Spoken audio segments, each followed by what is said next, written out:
Hey, bonsoir, fuckers. We are here. It is Monday night. I don't have any tunes playing, so it sounds really quiet compared to the music that was just playing. But Whoa. that is not important because I will, firstly, click a play. There we go.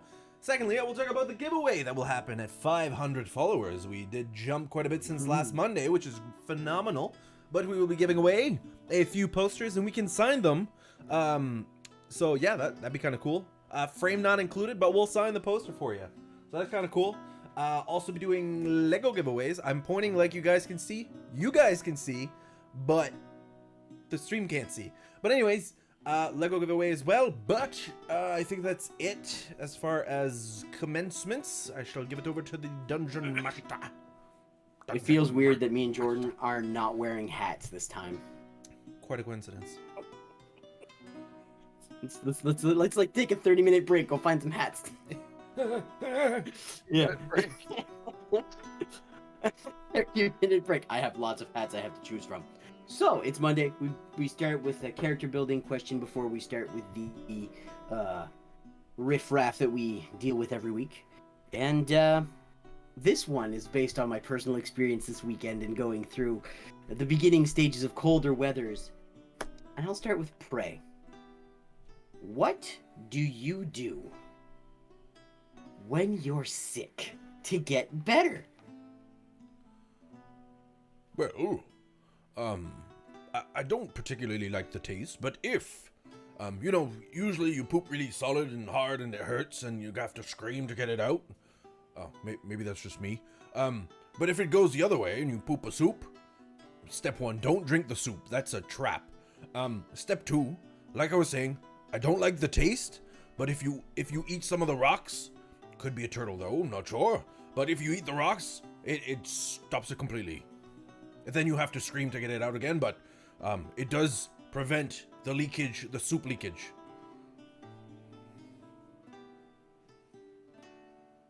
So you build a dam in your intestines with those rocks, basically. Damn. All hail the mighty carrot. Okay. Don't go see Prey if I have diarrhea. Sounds great. Erden, what do you do when you feel that you're sick to get better? Well, having to survive by myself, I would actually go in the forest and try to gather some natural herbs and make myself some kind of homey remedy, like some kind of tea, to try to make myself feel better. Homemade neocitrin. Nothing like it. Balder, when you feel yourself with the sniffles, what do you do to feel better? You gotta sweat it out, right? Exercise. Push yourself as hard as you can until you finally collapse.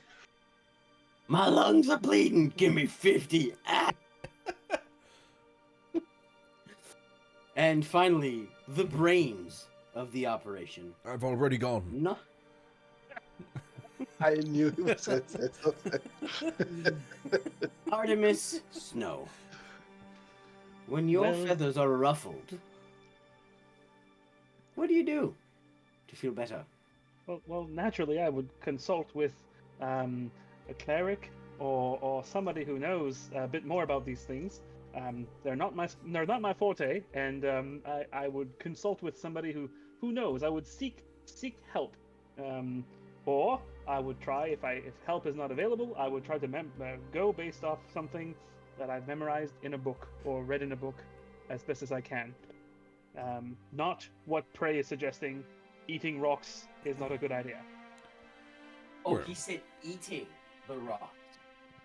See, from what I understood from his description, Oh, he thought I meant. that he actually had hard suppositories. Oh no, you eat the rocks. Okay, so where we left off, what was it? 2 weeks ago? 2 weeks ago, you guys had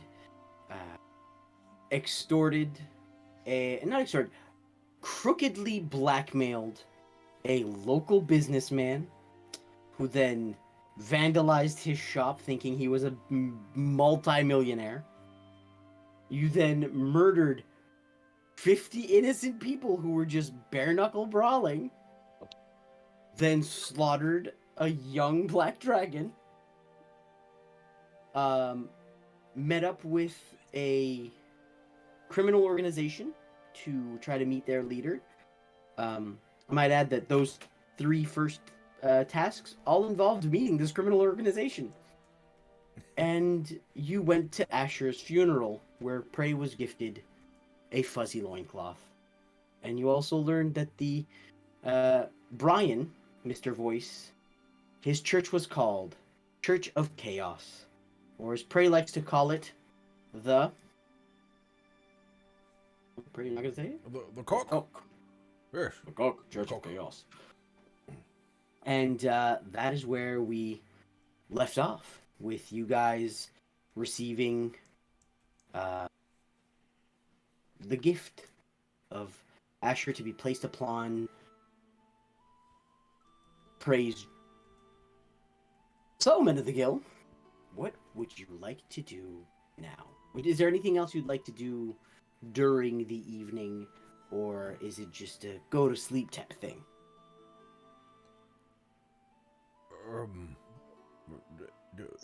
I forget. Is Balder with us?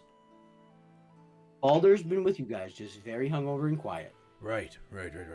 Sit for the funeral on, not the earlier stuff. No, Well, not the earlier stuff. do you guys have anything to do before we go? I need to go put this on. I tried to put it on, but then they told me not to pull my pants down on a funeral. So I've yet to insert myself into Asher.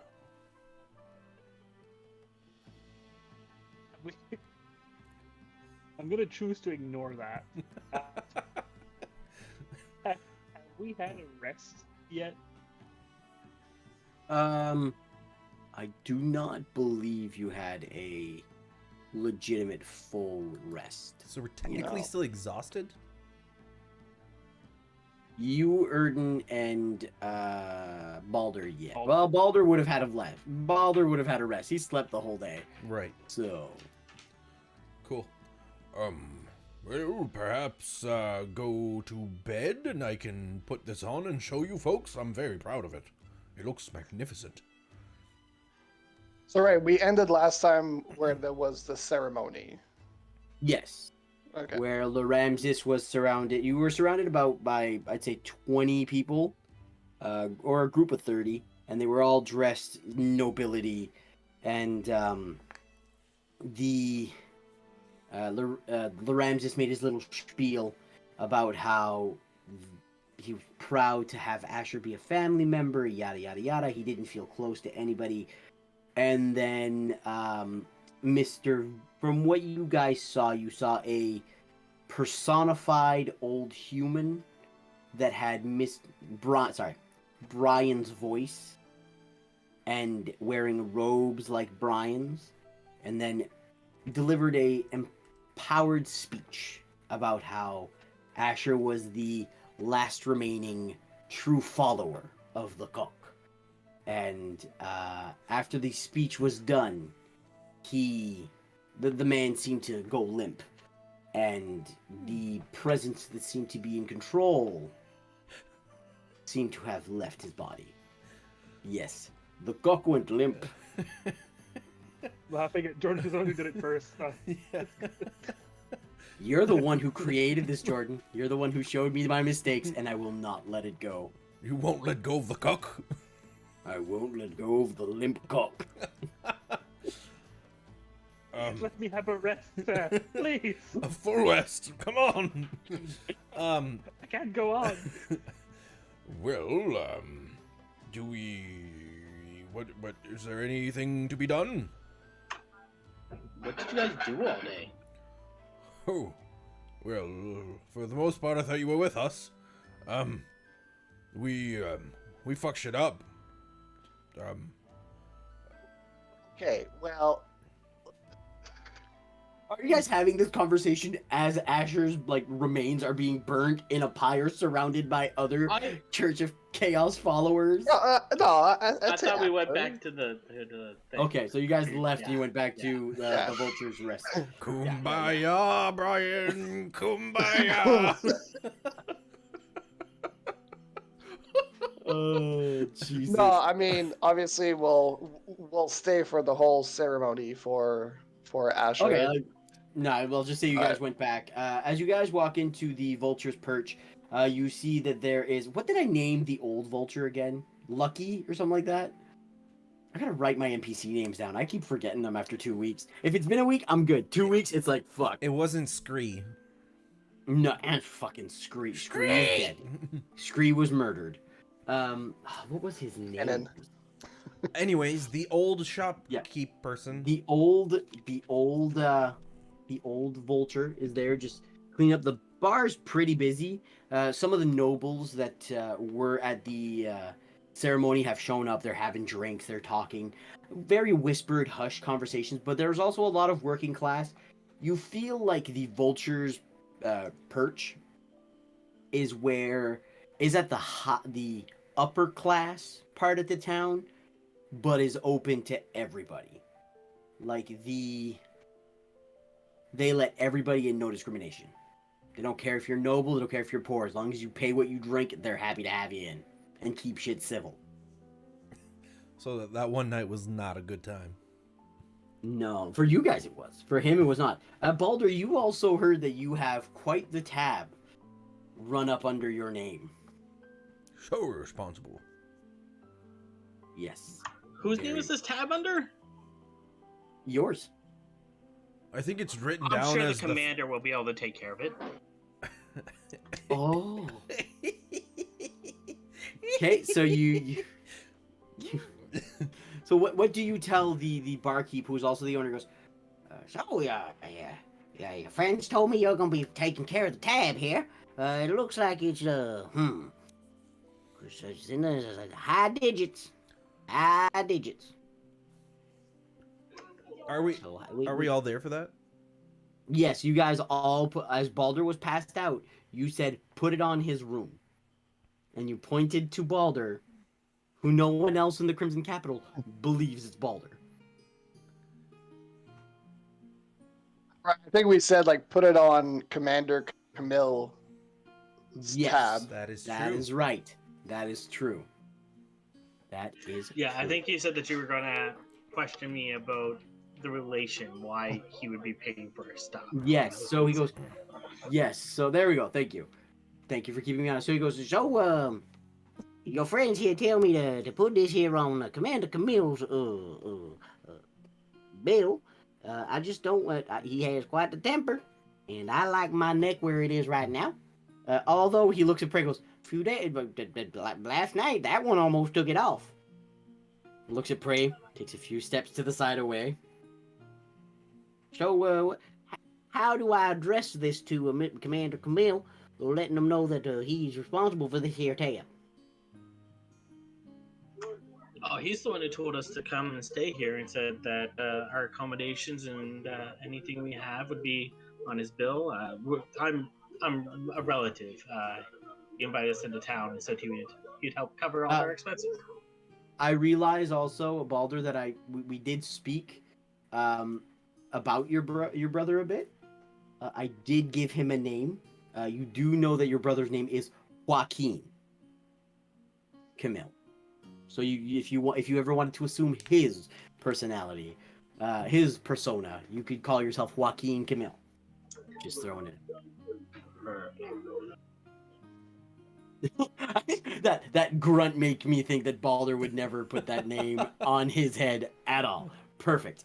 Okay, so there goes my entire subplot. We'll see. We'll see what happens.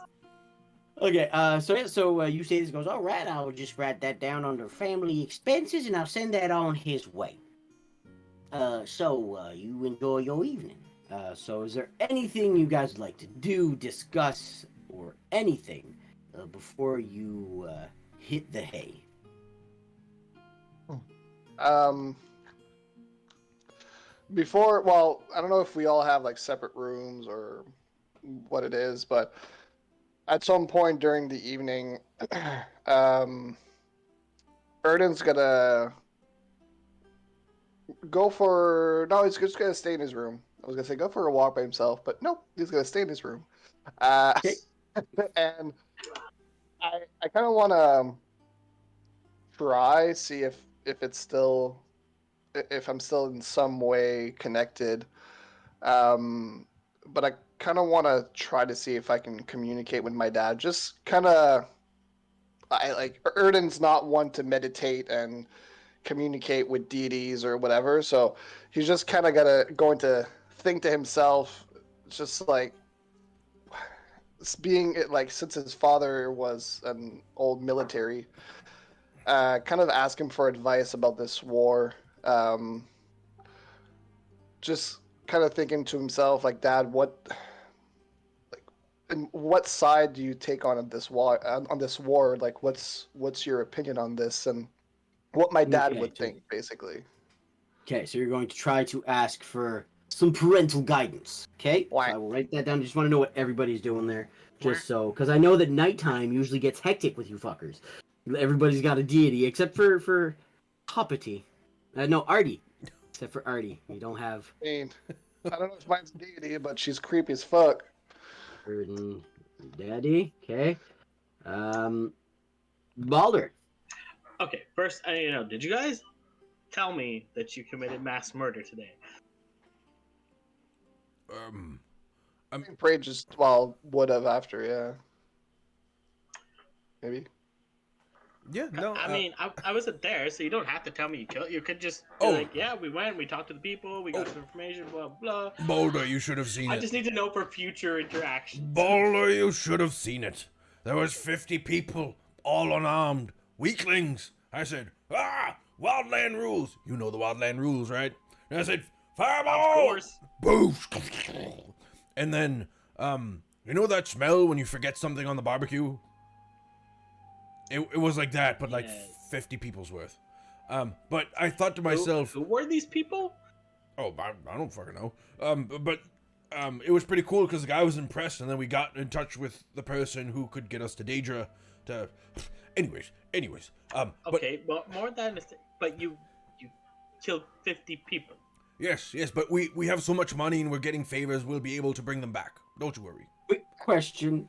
As you're having this conversation, I do know that Prey, subtlety is not your forte. No. Are you just fucking boasting loudly like a drunk at a bar, saying like, I fucked 30 chicks! Whoa! Frat party!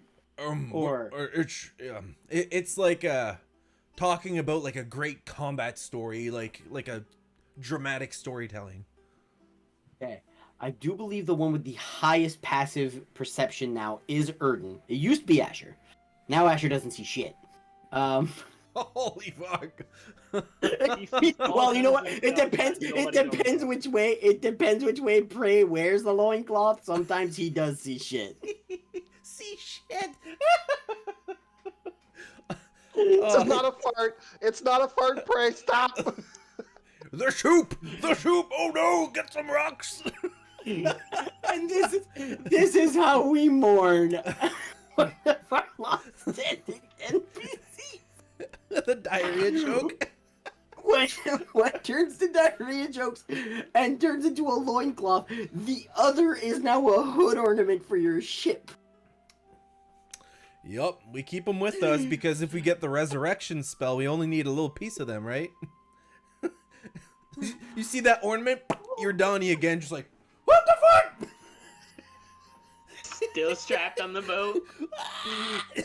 The Fuck, boat this game is becomes great. Donnie. I love this game so goddamn much. Dragon Okay. Turtle. Donnie. Asher rematerializes completely hugged around your crotch, just like No! As we last left you.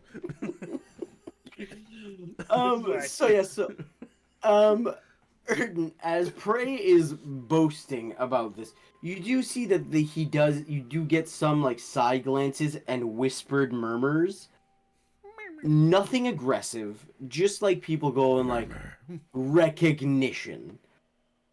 You can roll an insight to see what kind of recognition it is if you'd like. Better be glorious. No, 6. 8, sorry, plus 2. The one thing that like, it's clear because you know that if you were in their shoes and you knew what happened, you can sense some fear. There is a mass murderer in a bar with a bunch of people, unarmed. You wouldn't hesitate. Uh, I'll kind of just lean over to Prey and just be like, maybe we should keep it down just about this. Just we never know. Maybe somebody had a relative in there that you might have fucking charred. How about you pay the goal, you pay the toll. I know, but like some people with alcohol might get emotional, and you know. Oh, right. We don't want to. Yeah. Yes, We don't want to cause more of a ruckus, so you know. Okay, you're the first mate, I suppose. For now.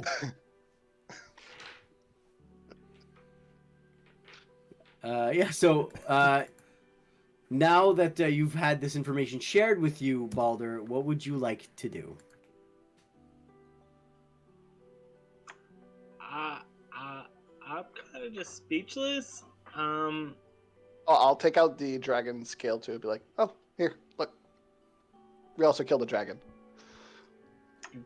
You killed a dragon? Oh, it was a In small the city? one, but yeah. Well, it's in the dome like area. Prey was like, well, Prey being Prey was like, haha, give me a challenge, bitch.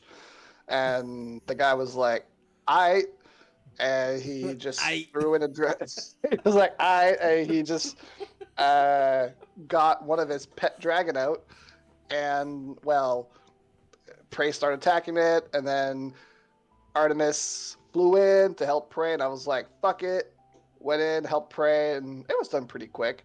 Yeah, all things considered, but yeah, so we killed a young dragon. Listen, yeah.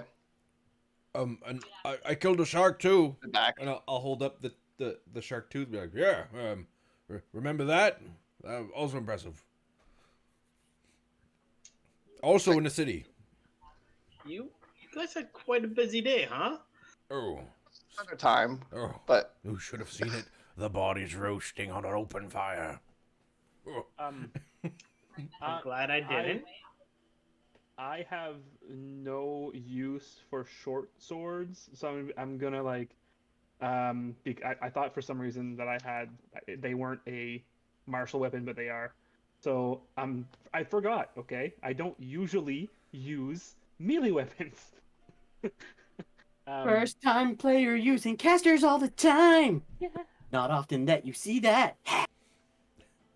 So I'm gonna be like, oh, Mr. Balder, this might be of better use to you, and then be like the super pretty short sword that that caught my eye. I was like, ooh. I still have the fancy dagger, but I'll be like, would you like this? I know you use short swords and scimitars, I think, or something along the lines. I think. Yeah.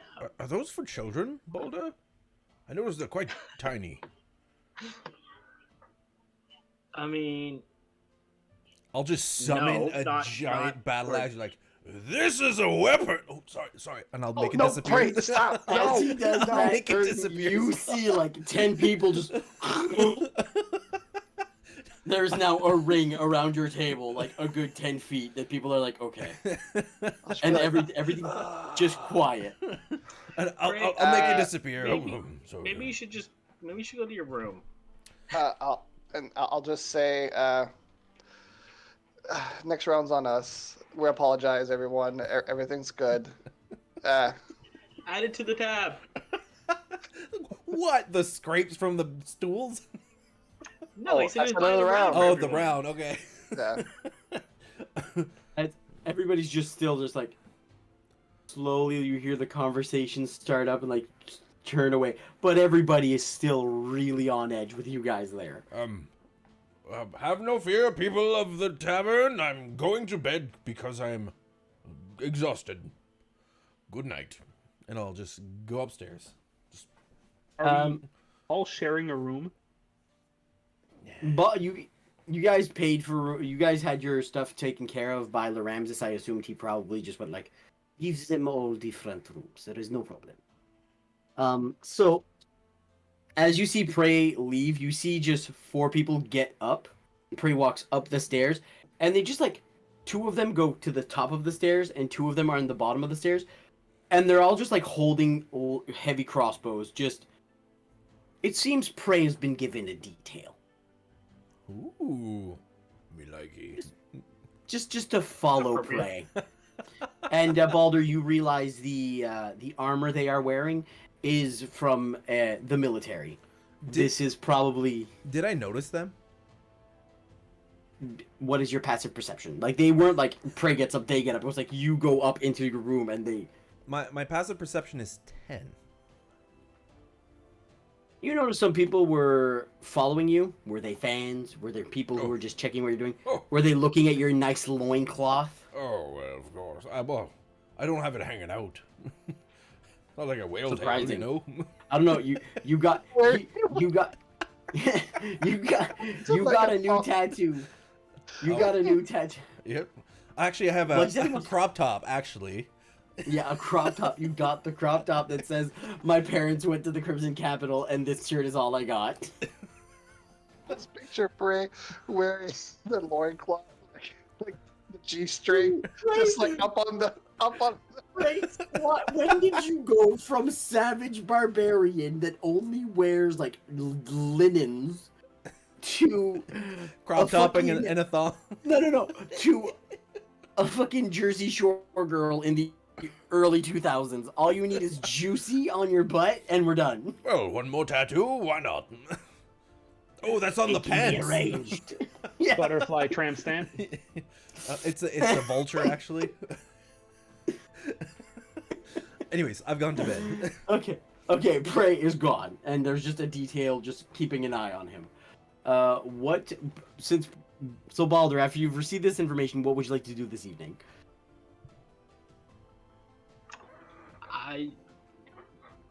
I'm just gonna go up to my room and look through some more of the paperwork and stuff. I don't know how to handle that. All right, paperwork. Prey, since you've gone in your room, what would you like to accomplish this evening aside from resting, or is it just go to bed? Break in the loincloth, have a good night's rest. Okay, sleep, perfect, cool, and Break in the loincloth. Artemis. What? I'm going to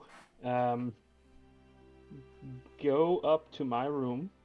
Ruffle my feathers. I did not drink. I don't drink.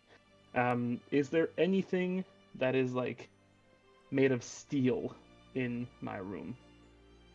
You have short swords that you could have just kept.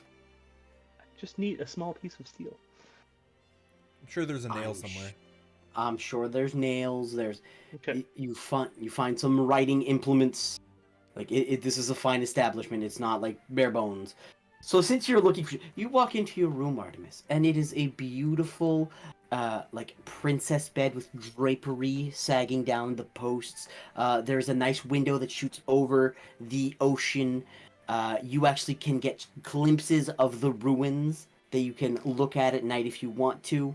And you can see that there is a nice, I want to say mini bar, but it's like just one of those like cabinets that just has like decanters and stuff, and you can see that there are steel cups. I will take one of the steel cups. Thank you for that glorious description. The princess bed is what really sold it for me. I know, I really want one. That and a race car bed are the 2 beds I've always wanted. You mean a chariot bed, right? Correct? So, No, race car bed. Screw that, race car bed all the way. Hot Wheels. So I'll take the cup and I'll use my final level 4 spell, and I'll just gonna cast fabrication, and I'm going to make like the barricade things, like the steel things to a door, like not really a doorstop, but like, but like you're barricading yourself in. Well, yeah, Like- I don't trust Like a these portable people, portable barricade in COD? yes. Okay. Just- not to that extent, but yeah, just like You I'd be like, fabricate you fabricate a tire lock, like a wheel lock for your car, but for your door. sure. I just like I'm like I've only met these people for like 2 days. One of them just killed 50 people that I don't know. This is like I helped kill a dragon, sure. But I mean, it's a dragon. I don't really care. But 50 people. I just want to point out how the wizard went. I would like to know if there was steel so I can use a 4th level spell to do this. Instead of going, which way does the door swing? Oh, it swings inward. Cool. I'm gonna put a chair under the doorknob. Fucking wizards. It's a matter of what I think is going to be the most secure. Could have made a steel chair. Yes, steel chair to just no. Platinum chair. Just Okay. Yeah, why don't you make a platinum chair, Artemis? Should have just made another block of platinum. Yeah, in front of the door. That's not moving. Also go through the floor, but It would whatever. have only lasted for an hour though, but whatever. Goes through the floor, kills another 25 people. Damn it! Kills the bartender, just falls on his head. Well, I'm glad Prey went to bed. I'm so sorry. I'm so sorry. Just looking at the floor, just like mortified. No, that's why I'm just like barred. And then I'd be like, okay. I'm just thinking to myself internally, like that. Baldur seems okay. Erden seems that Prey fellow scares the creepiness out of me. I don't know how to act. If I was only like my brother and sister, they're like very gung ho and like yes of course, but I'm just no. So is there a desk in my room? Yes, there is a captain's desk that is easily found where you just tip it out and you have like you can see that there's different like just cheap parchment and like a quill with ink. Okay. You can just write and take notes. I'm going to take out my the spell book that I got from the from the wizard place. from the cave. The Yes. cave, yeah. But the Mind Okay. Flayer. There we go. The Mind Flayer Yeah. spell book. Yes. And I'm just gonna kind of like study that a little bit. But, like I haven't had a chance to look at you yet. Okay. Like cool. my finger, Fine. just like flip it. Yeah, because I told you what the Constitution saving spells. throw? Yeah, I told you what the spells you found from those were, right? I have I the do believe scrolls. I have the scrolls written down. Yeah, so I think that was the spells. Oh, Oh, no, that's right. It was divination and sanctuary. Yeah. I don't have those written down. The ones I have are older, Yes. I think. Okay. Do I still have that necro book, or did What? Erden take that back? Erden has the book that is written in different so it goes from me to they. It goes from I like how can I put it? The terms on which you address oneself constantly shift. The writing is Okay. different. And I don't But think I know the- about that book. The pronouns. don't. No, the only ones who know about it are Erden, Prey, and Asher. Baldur. And Asher. Well, one too. Asher doesn't know shit anymore. Oh, he'll know shit. Don't you worry. I'm sure there's gonna Soup. be plenty of it where he is now. The soup. Actually, according to this game, Prey is announced every time he's pooped, and he's old got to them. They're dwarves. They're hardy as fuck. If they got too cold, they would have dug. You've got Commodore and Levy. Commodore was your right hand, loyal to a T. diggy hole. The Commodore is MIA. Sent on a task and just never reported back. Some say that his unit is still on patrol, but some say he's a prisoner of war. No more information than MIA. Levy, which was your scout, is labeled a deserter. It is said that he went to scout Palumis and deserted. Levy always reported back. He was known to impersonate He was known to intercept and infiltrate, but anything he got came back to his unit. For him to be considered a deserter, it is highly unlikely. All these reports seem to be written by the same person. You have seen this handwriting many times, and it is Flint. Flint is the one person in your unit that doesn't seem to be missing, who has seen any action outside the city walls. In fact, you start looking into Flint's records, and you got a promotion. Really nice, cushy job. Patrolling the city, his own unit, and it all seems to have gone up for Flint since your brother, Joaquin, has taken your place. You now know why Flint's chair was destroyed in her sanctum. Flint didn't care about any of you. Flint looked out for Flint, and when he saw that your brother promised him comfort, he turned on everyone. So it's easy, you can look through it, and it's easy to see that Flint can be found in the city within the nicer district, which you so happen to find yourself in. But he is still a higher ranking official within the city's guard.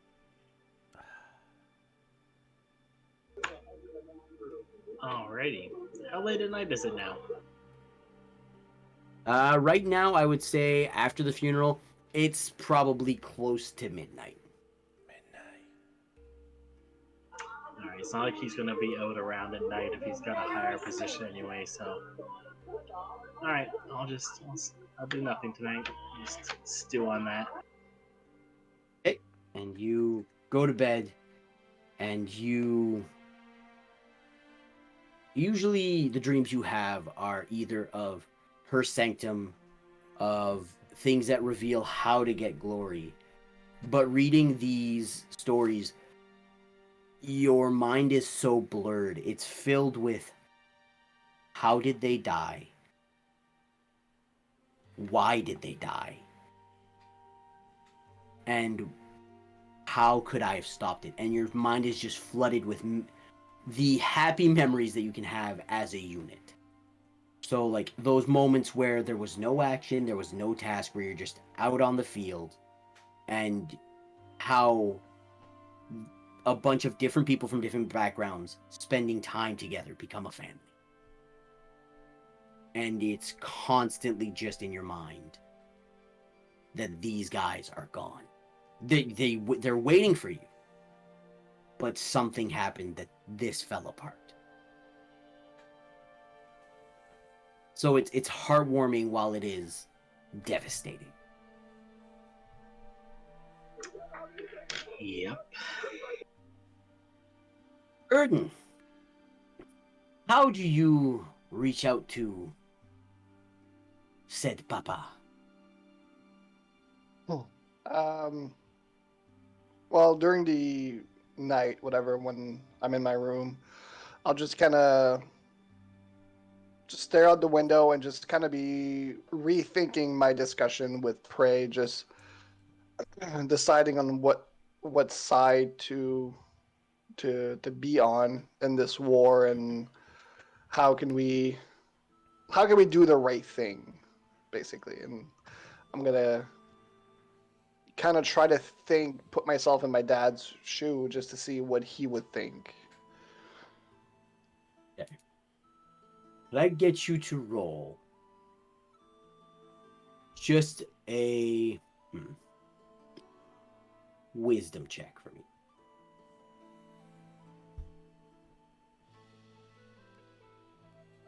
Well, ain't great. 11. So, you sit in front, like, you get in your room, same thing as Artemis, it's a very nice room. You darken everything out. and you see from the window there's just moonlight shining on the floor, and you go, fuck it. And you sit down. There's a part of you that goes, this is so fucking stupid. And there's a part of you that goes, he's an elf. Just go full elvish. Be that fuck. And you sit down and you go, you're like, you hear like your voice going like, oh, power of the moon. You're making fun of what you're doing because you've never identified as an elf. You've never identified as a human. You've been Erden. You've been you, and that's it. And you sit inside, and you're making fun of it, like when you know you're doing it to get to something, but you're just like we've all done. You're just like, oh fuck, this is so goddamn stupid. And as you're sitting there, and you like get past this like this is bullshit phase, you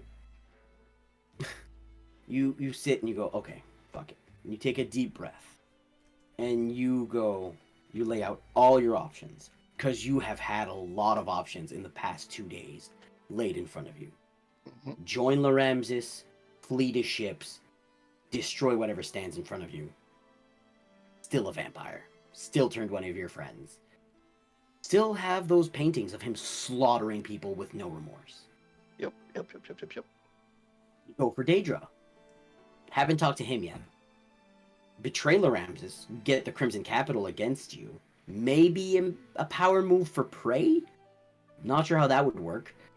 But Daedra did help Maribel, but then she was condemned to death. Mm-hmm.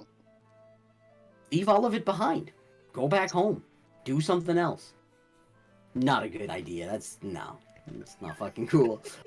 Burton goes, guys, you know what? I know we've been at this for a while, and we've been through a wild ride. Let's just retire. Fuck it, we're rich. That's it. Let's just buy every country. It's gonna be huge. And then his hands shrink 2 sizes. And you have the option of, there's still a civil war going on here. There's a civil war going on at home. There's a global war happening. There is so much a tactician needs to know. And you just extend that little bit more, and you go, now's your chance. And you feel a cold breeze, not over your body, but through your head. It's not chilly, it's freezing. And you hear, you think he'll come for... And then it cuts. The breeze is gone. The voice is done. You're left in complete silence. The room is still. The sounds of the tavern are gone. My ears. I'm deaf! And you hear.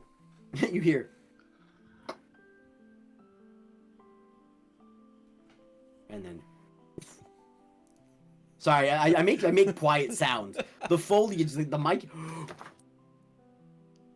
Even Discord was Nothing. I was Discord was like No. Okay. I just light Footsteps. steps. Yeah. Light footsteps. And then you hear a light seat. You feel a presence sit in front of you, matching your,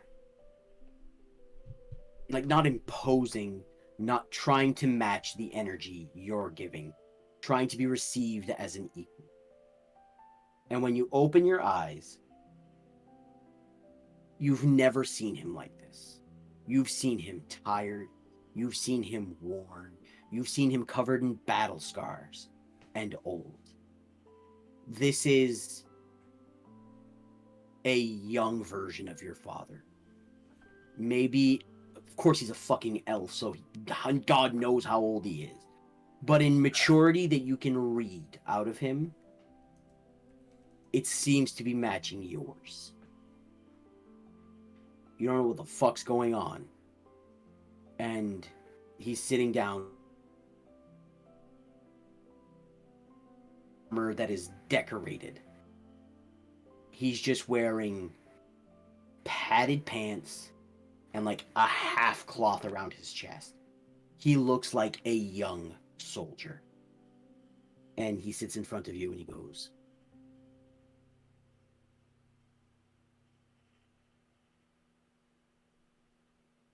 I'll say I am disappointed, but what father doesn't say that? I've decided to give you the side of me that has the same experience that you have. You ask me questions, and I will give you the time of me. So, if that makes sense. Where I was faced with similar decisions, but what maturity level I was at. What do you need?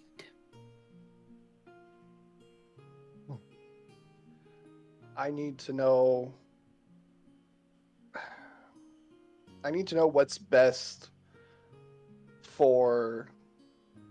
for I know what's best for the good, or like. I'm trying to find the words to say it. I'm just trying to find the best decision that will bring the most positive results in the end. I know that at a time of war, you know, even if somebody wins, somebody loses on the other hand, but it's which one of the two evils is best. I will make you a promise, Erden. I will help you through everything. Through this, and it's weird because you're not in your mental, like, you know how usually you have your mental space where like you had every interaction with everything? This is your physical room. This is a spectral aberration of your father. And he moves your tri-point hat. And he goes, I will help you with this. And he touches your horn, which is weird. Because your dad was a shame. Real. Yes, your horn. Horny boys. Like, he touches the curse mark. Something that he's been ashamed of. Something that you felt has driven a spike between you. He goes, I will help you with this and everything else. But you need to promise me that I am the only voice you listen to. If she approaches you again, scream my name, and I will answer. Do not let her fool you like she fooled me. Very well. You're asking yourself the wrong question. In times of war, you cannot see either sides as evil. A tactician must look, especially when he's looking for the greatest outcome of both sides. You are a neutral party. When you look at this, don't go, oh, if he wins, it's evil. If they win, it's evil. There is always a loser, as you said. If this person wins, what will this person lose? If this person wins, what will they lose? If you're looking for the greater, the better, more morally good outcome, look at which side loses less. Less sacrifice means both parties can walk away happier.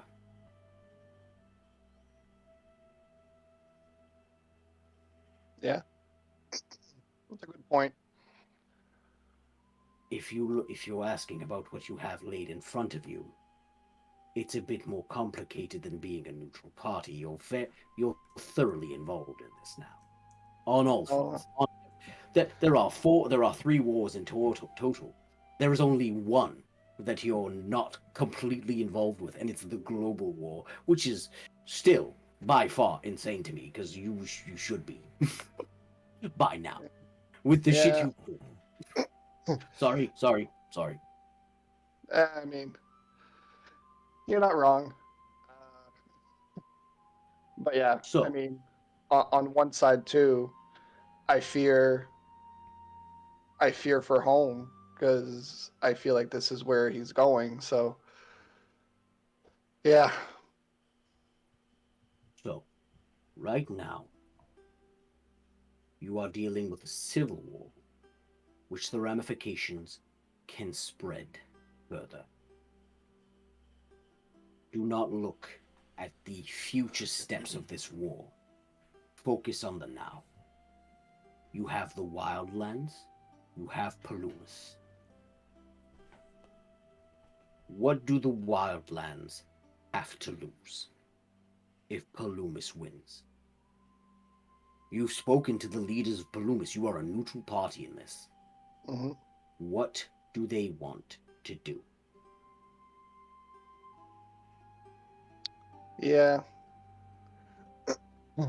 that's the thing. Yeah, just going off a vibe or my observation as well. Yeah, I mean,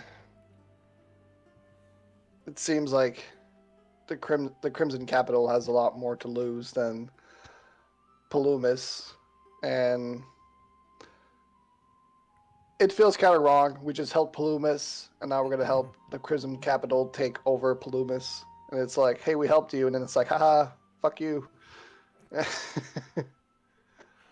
Okay, so I will ask you this. The information of what the Wildlands will lose. Who gave you that information? Is it a reliable source? Is the information they're giving you matching what you've seen in Palumis? Remember, Palumis rules over Mercia, Festuche. What do you know of those 2 cities who are under its dominion? Yeah, and I mean, kind of going off what you said, if this source is reliable, the man who I spoke to at the Crimson Capital can't even have a council that's fully honest with themselves. So So, with that being said, your information of what is to lose comes from the opponent of Palumis. hmm Think of what you've seen, Boulder. Sorry, I'm so used to using that voice to say Boulder. Think of what you've seen, Erden. Mercia is a shipyard. Everyone is welcome. You were a nobody from a ship who joined a fighting tournament and became one of the richest people on the island. If that's not anybody can be who they want to be, what is? There is a thriving economy. You've met the most prominent political figure of Festuche, an orc with a cybernetic heart. If arcane study of what is possible and beyond human or even elven or orcish capabilities is not freedom, then what is? The wildlands are wild. They can stay free with civil rules. If the what I've just going through what you've seen. That's all the information I have. I hope you don't mind I'm prying through your memories. I mean, that's fine. If you look at the wildlands, Ramses's dream is just. But he has no control.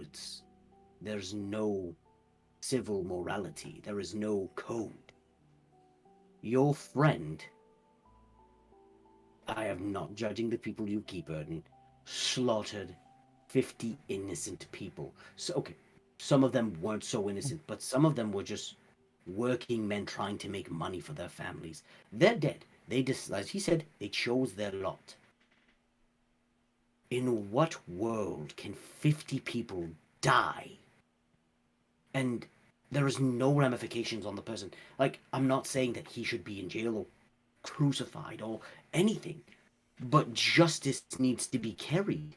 He should have something to pay for the families. There should be cause to not say, hey, I'm going to jump into a ring, slaughter 50 people, and walk away with what I want. That's I, there's no word for how unmoral, uncivil, unlawful, how everything is rampant here. Yeah. Yeah. I mean, to be fair, Prey has some good in him. It's just, we're kind of working on it. I've seen it. I've seen it. He is a good person, but again, it's the fact that in a place where there are civil and moral codes, Yeah. and freedom that the wildlands want, there would be a social process where Prey would be held accountable for his actions. He could defend his actions. People could be like, well, he did this, so he still needs some sort of punishment, not capital. It could have been pay for the family's grievance, pay for the family's funerals. None of that happened. It was swept under the rug because he yelled wildland rules. Yep. Apparently that's the rule. So I ask you again, under whose dominion would the people thrive? Will wildland rules spread globally be something completely perfect? Or would social discord with a system where laws are created by the people be more fruitful for the people? Yeah. Yep. Nope. These You're are the right. options you must weigh. Yeah, I mean, it just confirms the way I've been feeling, I guess, with all this.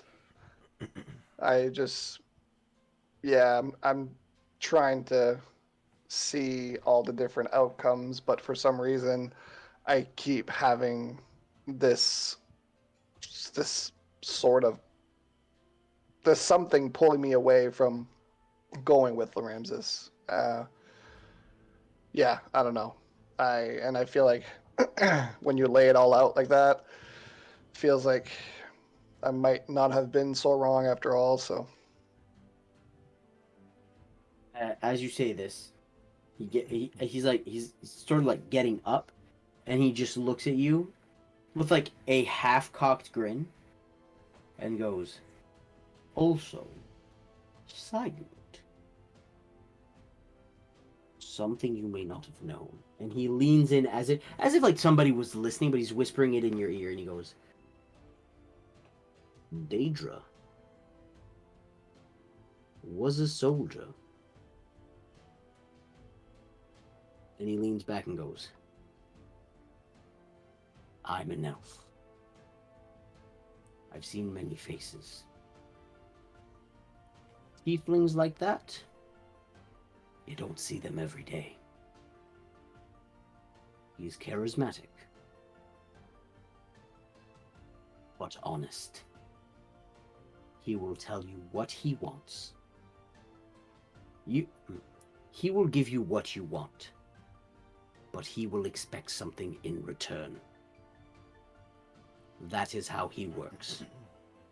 yeah, I mean, Do not I get that. be straight with him. And for the love of Christ, do not let Ray do the talking, please." Yeah, we're working on that too. And he looks at you as his like spectral form is beginning to like dissipate, and he goes, if worse comes to worse, keep your last name as an ace up your sleeve. And he's gone.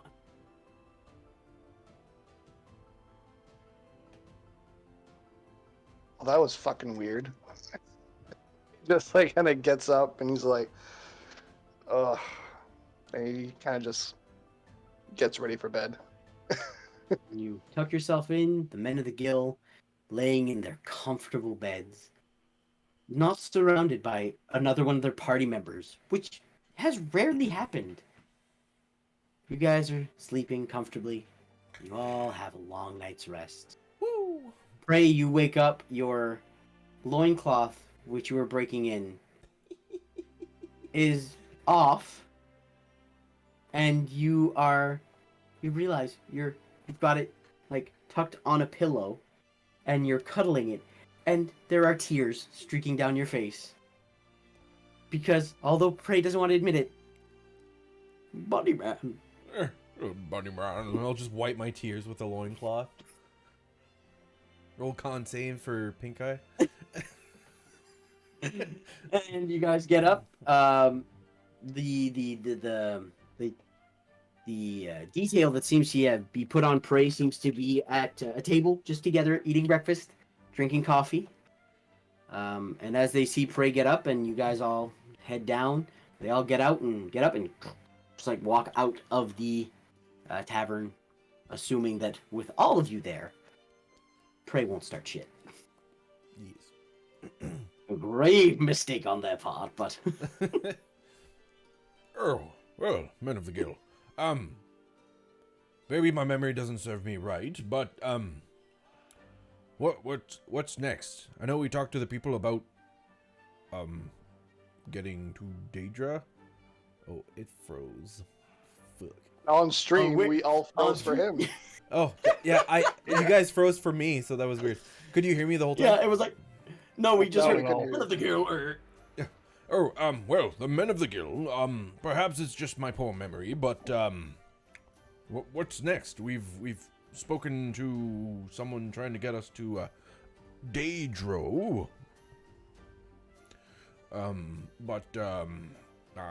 Do we just wait for them? Do we try to find them? Like, what's next? I mean, from what I understood, they'll find us So whenever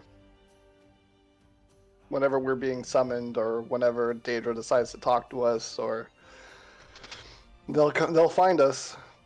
perhaps there's another tournament today. That was an easy way to make money. No, it's fine. We didn't even take the money, Prey. I know, but that was an act of like, hey, we're big ballers, big honking ballers. I mean, Keep the money. Big dick boys. in all honesty, I feel like probably the next tournament, I'm guessing they will probably have an anti-magic dome, kind of like what they have at the council meeting, where you can't use magic. Just a feeling. You'd think they would have mentioned any rules. They literally didn't. Said, hey, you want to go fight? It's 100 gold. And I was like, okay, 100 gold and easy. As you guys are walking, you see that the younger Vulture Aircocker is there just like cleaning a glass, and he looks at Balder and just goes, like slides a letter and just like keeps cleaning. I'll take the letter and go sit down and then read it. Fan mail. You you look at the letter, and it is because you are the only one who had a room there the first night, as the men of the guild slept in the bar, and the other one in the library. So you go and you read it, and it's written weirdly. It's like, the Sunday market has nice flowers, and the old man drinks tea alone, and the old man sometimes likes company. And you're reading this and you're like, this is just weird phrases put one after another. And as you guys see Balder reading it, you just all walk around and you look. Erden, as a rogue, don't you know thieves can't? Yes. Thieves can't what? Thieves can't do shit. Wild man moves. So as you read this, you realize that this is typical thieves can't, which is basically like CIA lingo. Like, it's a beautiful Tuesday morning, is it not? Yes, the flowers grow great in Georgia. It's kind of like that lingo. And you're reading this, and you're like, oh, this is from the Black Sun. And you read it, and it basically gives you instructions on where to go whenever you're ready. Oh. Well, that was quick. I guess we're being... Well, I mean, we're not being summoned, but they're telling us where to find them. Is there anything we have to do here that's pressing, or do we want to get this moving? And the whole morning, the first time that Artemis will speak up at all, he's just gonna be like, seeing as I don't really have a horse in this race, I don't necessarily have any obligation to stay with you, but it seems that you might be a man short on your group. I propose an arrangement. I will happily help so long as no more innocents are murdered. Hopefully, maybe, and he like just quickly just super side glances at Prey, just like nervously looking like and then he looks back over at Erden. He's just gonna say like you seem to have a bit of a head on your shoulders. Could in as payment, I don't necessarily need gold, but I would greatly like to explore the ruins in this city, and I'm wondering if I could use you as my not bodyguards, but just some hired muscle in a sense. So I scratch your back, you don't ruffle my feathers. Does that sound fair? So you want to hire us to then hire you? It's just I'm just like I'm gonna try to come up with the words to explain it to Prey. So like explain it to me like I'm 5. I'd be like, and I'm just gonna ignore Prey completely and look back over at Erden. I'll just look at Prey and I'm like, he'll help us, we'll help him. Oh, why didn't you just say that? You said something about scratching feathers or something. Scrotums. It's thieves can't. That's probably why. Oh, thieves can't what? Everything's thieves can't for Prey. Yeah. I'll translate everything. Okay, so do you want to go now? Should we tell someone we're going? Be like, hey, we're going to these ruins. No. Well, how will Daedra find us? Oh wait, wasn't the old bird thing? Wasn't he like kind of part of it? Could we just not tell him? Well, nope. That's fine. We're like, nope. How about we just keep it to ourselves? It's a secret organization, so we shouldn't be saying anything. We're lucky we even got a letter to summon us. So, I'll like pipe up again just because it's like reading based. I'll be like, in the letter, is there time? Is there a place specific? Because we don't necessarily need to see the ruins now, but like to do so before we leave the city. So if we're meeting them here, we can do that. But I would greatly like to do the ruins if we have to leave. Yeah. What does the letter say? You do know thieves can't. I'll just get you to roll an investigation check because you do know thieves can't, but you did spend most of your life in the woods. So it wasn't like natural 20. Jesus Christ. So you're like thieves can't was the one thing you really, really studied. You're like, screw it. I'm gonna write letters that if I write in my diary, Dad'll never be able to read it. I fucking hate flowers. Daddy issues. Today's a lovely day in meeting. I fucking hate my dad. The happier it sounds, the darker it is. I had soup today. Don't have the soup.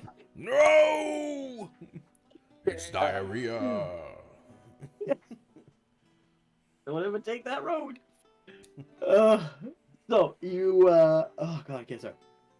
So you look at it and you're like, this is very basic Thieves' Cant. You assume that they wrote it so anybody who knew the language would be able to decipher it. It gives you instructions to meet. So like, the entrance is here, fighting pits, and there's like a little like not a shopping market area, but where there's ramshackle shops. It's telling you to meet around there, somewhere around noon. It doesn't give you a time frame, but you assume if this is a secret organization that is hard to get a hold of, they give you a summon probably within the next 24 hours. So it's okay. So it's not like today, but like within the next, or It would be they are within- giving me. It would be today. Today is your Okay. only window, this location. Usually there would be, if Thieves' Cant this simple would probably be like, oh, the old man likes to drink tea. Sometimes the old man... The way the Thieves' Cant is written is as if it's a child's book trying to teach them a language. The old man likes to drink tea at the Sunday market. Sometimes the old man likes company. So like, you're like, Meet okay. Today, noon, stuff like that. Like, Yeah. So like you can decipher it easily. Yeah, I mean, we'll see how the day goes, and perhaps we can, because from the looks of it, we have one window and it's today. So we should probably head over that location in the next few hours. I'm guessing it's morning, like early-ish morning. So Yeah, now I'd say it's like maybe a few hours past dawn. So like Yeah. there's a good sunbeat going down. So yeah, we should probably head there in the next few hours. But yeah, after that, I mean, depending how long it takes us, we could maybe do the runes after that, since we'll still be in the city, Mhm. and we'll go from and there. I'll be like, it might be best to do it without drawing too much attention. I'm not sure how they feel about. We're not going to pillage. We're just going to explore. I'm always seeking for more notes and to put in my book. do I understand a sneaky stealth mission? In the runes, perhaps. But yeah, for this one there, let's just try to be at our best. So, runes, secret mission, or secret meeting, I meant, and then runes? Secret meeting and then runes. Okay. Just in case something goes wrong in the runes, I think it would be safer to do it after. Right. Oh, not at all, depending how the meeting goes. Well, And- yeah. Just a side note, because I do know that Marshall is pushed to talk. You do know that Flint is in the city. You do have a few hours before noon. Yeah, I was waiting for that at the top. I was going to ask if there's any guards around. I was going to go approach them. Oh, okay, you're doing this sneaky Balder. So as you so you guys like made the choice, you're gonna do the sneaky meeting. So as you guys head out, the first thing that draws your attention to be out of the ordinary for the Wildlands is that you've walked out of this establishment many times since you've been here. This is where you've stayed, and it's been fairly quiet. The Crimson Keep tends to be not vacant, but you can see like maybe a few foot guards walking around, a few on the wall. There is, and you see like people walking around going to different shops. There's still the people walking around and in shops, but they seem to be giving a big berth to the keep. And as you turn to look at the keep, for prey, you're the only one who goes, that's a lot of people. But for Artemis, Erden, and Balder, who all have some military influence in their lives, you look at that and you go, ooh, the fuck's going on? There are guards stationed everywhere. The Crimson Keep is, I think, for Erden and Artemis, it's weird because you are not trained in or have been knowledge of what the Wildlands or how Sep Dion runs their military. You know, there's a lot of soldiers, so it's Sorry, I saw what Jordan posted in chat, and it fucked me. The cock fucked you, so you Oh, said? it sure did. It's impressive that it was able to fuck you with the cock down. That's fine. Yeah, the lockdown turned to cockdown. You know, when there's this many soldiers, something is happening. Balder, you know from the way they're installed, from the way they are patrolling and everything.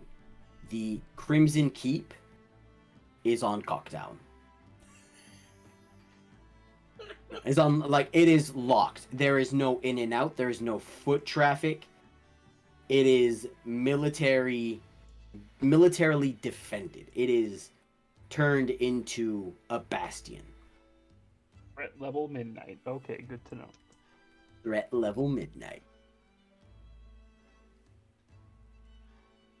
So yes, Baldur, it's easy to find some guards.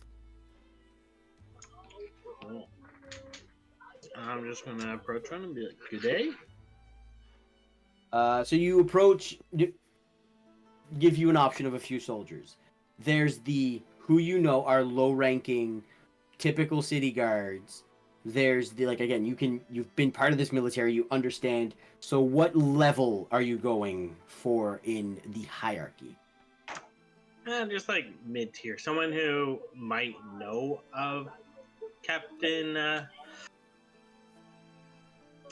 Sorry, Yes, had to cough. not a problem. Yeah, just someone who might know of Captain Flint, where to find him, but not necessarily, high up and interact with him.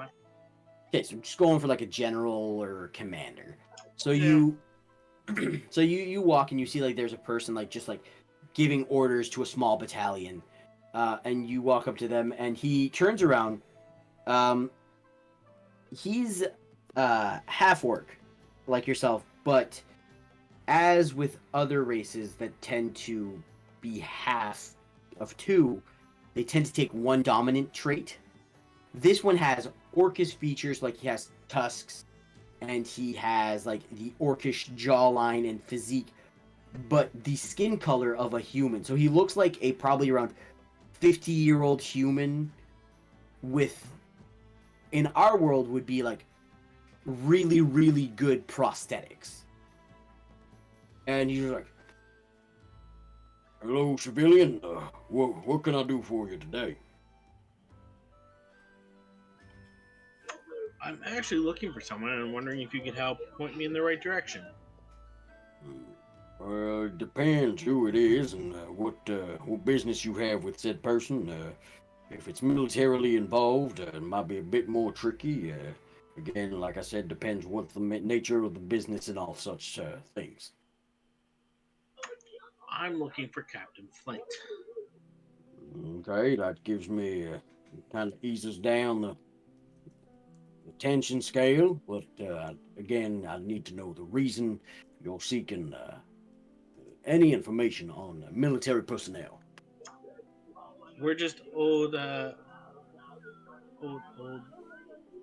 comrades. We used to fight together, and just finally made it back into town, and wanted to try to, meet up and see how things have been going. Heard he's done pretty well for himself since he's came back from the field. Okay, roll a persuasion check for me, please, Baldur. A. Teen. He goes, I'm sorry, as you can see, as an ex-soldier, or current soldier, I'm sorry I assumed what your ranking is currently. As you can see, we are fairly occupied with tactics and things going on about the city. I do not believe that we have any time for some frivolities at the moment. But once things die down, I'm sure we would be able to get that information for you easily.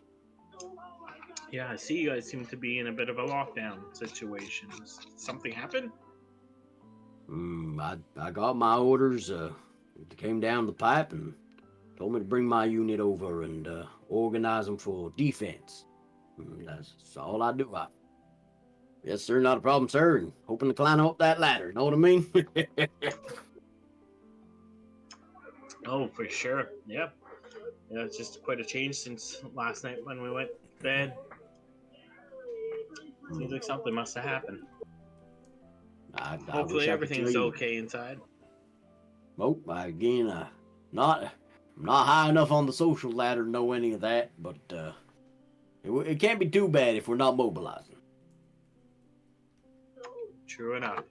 You gotta enjoy it when you get to stay in the city, don't you? Damn right. Homemade meals and a homemade bed. Well, thank you for the info. And then I'll go back and Well- join up with the other guys.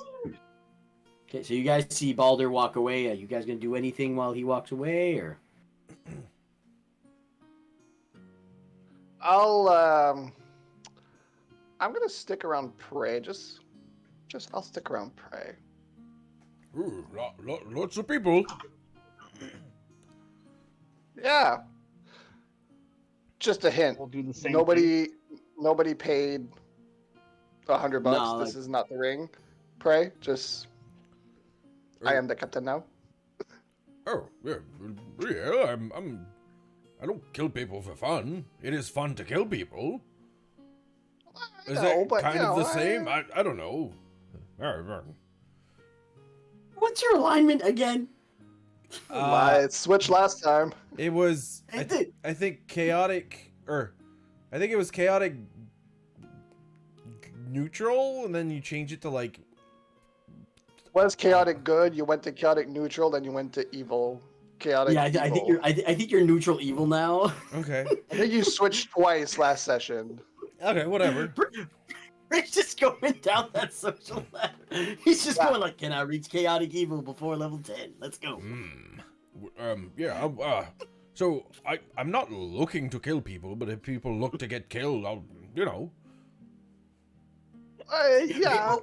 If anybody asks me why Prey gets dropped into the lower category, that is neutral evil shit. I will kill people if they're looking for reasons to get killed. Don't fuck with me. I will kill you. It's my logic. It does make. I was a king once, you know, for a very brief time. Has Artemis noticed that Erden is part? Are you half elf? Is that it? So you notice that, like, oh, I think he froze. His audio still works, but he was just like, Okay. Oh yes, I am frozen in the Yeah. stream. I see that. Yeah. So when you look at Erden, you see like one ear is like half elf, and the other one's like half elf, but it's kind of like more like it's pointing more than the other for some reason. I'll just take a gamble at this, and I'll just say in Elvish. Fuck you. I don't know how you do this. Just like kind of not. I'll say it like nonchalantly, so that like it could be addressed to anybody. But like if somebody who's Elvish hears it, knows Elvish, will be like, huh? I'll answer in horse and be like. I mean, it had to be used at some point. Be like, it's a very convincing. It's a very convincing horse impression. I think Connor might have died. We gotta check on the Rolled a DM. 17 on my animal handling. You fucking had to take that to heart when I told you we have to make a count of how many times you fuckers broke me. God damn it. I'm just gonna look at Artemis, and I'll say, fun fact: it's actually 100% accurate horse impression. I just In look with a common or dumb in face, Elvish? just like. In Elvish. I'll be like, I'll be like, "Woo!" So now I have a way to speak. Um, I'll be like, in Elvish again, just be like, how is he so good at that? Why is he so good at that? Oh, it's a long story. He used to be able to speak Goblinoid, and something happened, and overall, something got lost in translation, and now he speaks horse. Oh wait, just so I understand. He went from understanding a very commonly spoken language amongst certain creatures in this world to speak fluent horse. There's a lot of horses. Valid. I typically fly, so this is not quite something that really bothers me too much, but impressive to say the least. And I'm just gonna okay. I'll just look over to Baller if he's following the conversation or if it's just me whose brain just shut down and just stopped understanding languages. It's like, So yeah, I don't understand none of this. oh, okay. I thought Yeah, it was just me. I'm just looking around and just ignoring them. you show up, Balder. You walk into this conversation as Prey is starting to begin speaking horse. Nice. Okay. Take my horse to the old town road. I haven't been to this part of town yet, so I'm just looking around, seeing what there is. Yeah, no, Just sounds good. ignoring We them. still have a few hours to spare, I guess. But yeah, So, I'll kind of. Oh, go ahead, bro. I was just gonna say, if you can't thieve, what can you do? If I can't thieve, what do you mean? Thieves can't. Dumb joke. I was Saying gonna horse, say it might be funnier. I was gonna say that does Prey have something in his pocket that I can steal and be like, "What do you mean thieves can't?" I have He has a shark's tooth. I have a shark tooth. I have a braid of daddy's hair. I have a dragon scale. Couple spell scrolls shoved in there. 27 sleight of hand. I'll just keep reading as you steal whatever you want. I have a white gold chain. Yeah. I'll just pick up the first thing that I can grab. It ends up. It's daddy. Random You roll. know that Prey would know that you didn't just pull this out of your pocket. You pull out daddy's braid. I'll You be know like, that "What do that's you mean?" something that you know that's something that Prey would not mistake. Prey, I don't speak horse. I forgot myself there. Did I drop that? Did you? Yep, you did. And I'll Oh. just put it back in his pocket. Oh, thank you. Yeah. No, and by the way, just while we're kind of waiting for this meeting, I feel like this meeting, if like I don't know, we might not even see Daedra, like or Daedro, whatever we decided to call him. Pietro. Yeah. Well, I mean, God knows what's waiting for us when we get there. But if we do end up meeting Pietro, we should really try to perhaps be on our best behavior as much as possible, because I feel like this will be kind of a pivotal moment to see where we go from there. If Yeah. you know, Like Brian told me that he was like, you know how Brian was with Asha and now he's with me, but he told me he was with Daedra before, and that Asha chose to kick Daedra out, so Daedra was gone, and then Brian was like, it might be hard to get like Daedra back under Brian, so that could be hard, but like I'm pretty good at talking, so easy. well, that's the thing. Maybe not. I mean, that's the thing. I can't really speak about all that Brian shit because I've never even met Brian. I mean, I saw something at the funeral, which you told me that it was apparently Brian. Hey, Erden, do you want a candy? Do you want a piece of candy? I haven't seen you buy candy, so I'm gonna go ahead and say no Oh, because I'm not sure what you're trying to give me. I made these. Beat of liberation. Just like, Roll a deception check. Roll an insight check. I know this is bad. I'm sorry. I know I'm making it roll against. I'm going to use the old one's, the dark one's own luck on this. What does that do? I get to add a D10 to an ability check or a saving throw. That is 29.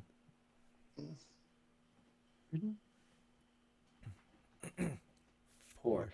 I would just like to point before I narrate this. This is the second time. I've only made Prey try to deceive Erden another time. And the only other time this happened was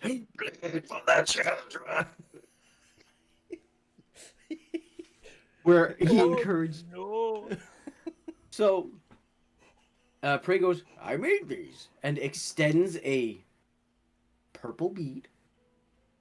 You've never seen Prey bake. You've never seen Prey make things.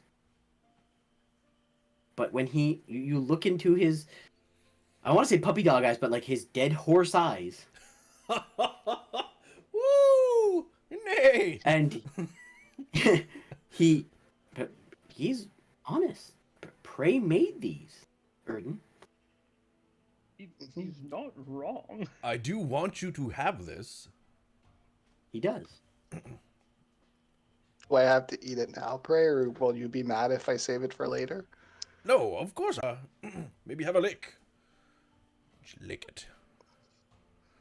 I'll just put it in my pocket. I don't know how. I gave a kid. I don't remember how many you gave me, but he gave me like a pouch full, so I don't know. That's about 10. Cool. So I will write down 9 beads of liberation. Asher, Justin, I saw that look because he started you off with 3. You were hesitant about everything. You give Prey a Tommy gun, and Prey will spray. Yeah, oh, I know. I'm just like, Brian is just like, this man will sow my seed. This button's the safety. What for? Will it save me? Why would I ever stop shooting? Put it this way. You are Scarface at the beginning, and Prey is Scarface at the end. Fuck you! Your bullets can't hurt me! Your bullets can't hurt me! 100% now, Asher would just be like, one for you. It's like Halloween, just like one for you, one for you, one for you. But like, yes, I know Asher. I wasn't saying that. That face wasn't out of jealousy. I was just like, oh my god, he has so many. This is gonna be so bad. I know. Super dry from like, I've never talked to Brian. Hey, do you want a candy? You can talk to him right now. So you put this bead of liberation in your pocket. Yep. Okay, I will write that down. It's good to know. Pocket candy. Purple glowing pocket candy. They're not glowing. These ones. They just look like purple marbles, like a small Cat's eye. gobstopper. Okay. Like a gobstopper. It's a perfect thing. Just like it looks like a gobstopper. So that's done with. Balder, you're there. You guys start making your way down the way to the market. And as you guys are walking down, Balder, I'm gonna get you to roll a perception check, please. Perception check. Let's see what you perceive. 22. Yeah, it fucking blew by what I was doing because I'm not trying to hide anything. You are walking around, and after seeing like there's a military like build up at the keep, you're like, okay, I'm just gonna, and you start like looking around, and you see that like the further you go into the poor district, the less guards there seem to be. They seem to be more centralized in the around the keep, like the surrounding businesses and stuff, defending the the mainframe of this dictatorship. And with a 22, because you had to pass a 20 to get all the information, you don't spot Flint, but you do spot a banner that does somewhat resemble the 23rd. 25th? 25th, sorry. Yeah. I knew it was 20, but I didn't remember exactly what it was. 25th, sorry. 23rd was something else. You never heard that. Okay. 23. 23. I did not just add twin it. Damn it. Yeah, so you see a banner that seems to match your old unit's banner. And we still got some time until our meeting. Mm-hmm. I'm just gonna quietly just start walking off towards it. Yeah, Not gonna say anything. Yeah, Erden, you guys are you're on high alert, especially where you're like, okay, like you're reciting what your dad told you about like everything. You're keeping an eye on prey, so you're very vigilant, and you see like Balder just like separate from the group. Yeah, not trying to be sneaky or anything. I'm just walking. Okay. Just like branches off. I would like to also, while we're kind of walking around the general area, look if I see or know anybody that would be able to tell me of a place to get something enchanted. Certainly. Roll a perception check.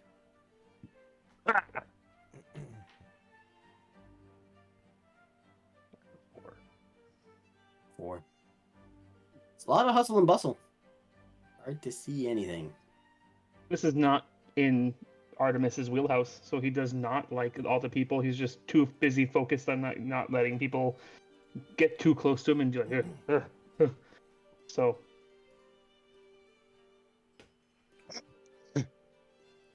Are we there yet? So I'll kind of. So when I see Balder kind of branch off, I'll kind of slow down and just kind of keep the path that I was going, but kind of slow down just to keep an eye on Balder, just to see where he's heading.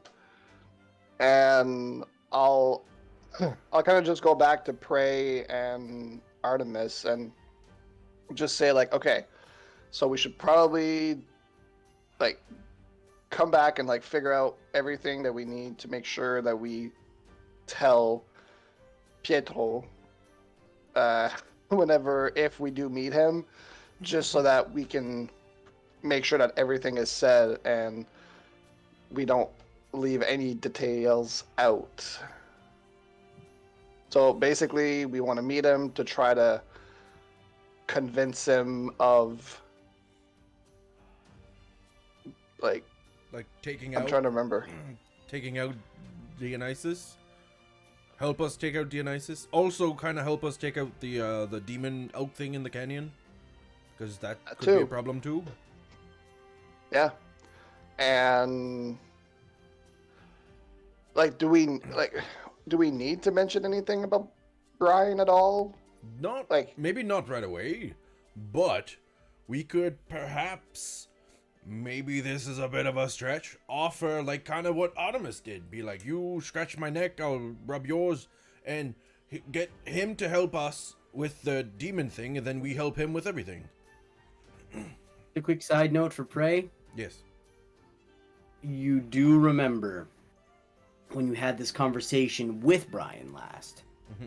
Brian specifically told you, if you're going to take a powerful believer away from him, which spreads his gospel, He wants one. So like, yes, you may offer him, you may eventually offer him Erden, but Erden does not have the power of influence that Laramsis has. Yeah. That was not the attempt at replacing Dionysus. No, but I'm just saying, like, he says if you're going to take a Right. a force that can spread my name, give me another. Yeah. Just a quick side note, Artemis, where do Yeah. you keep your gold? Asshole. Um, He keeps it in big blocks like Minecraft.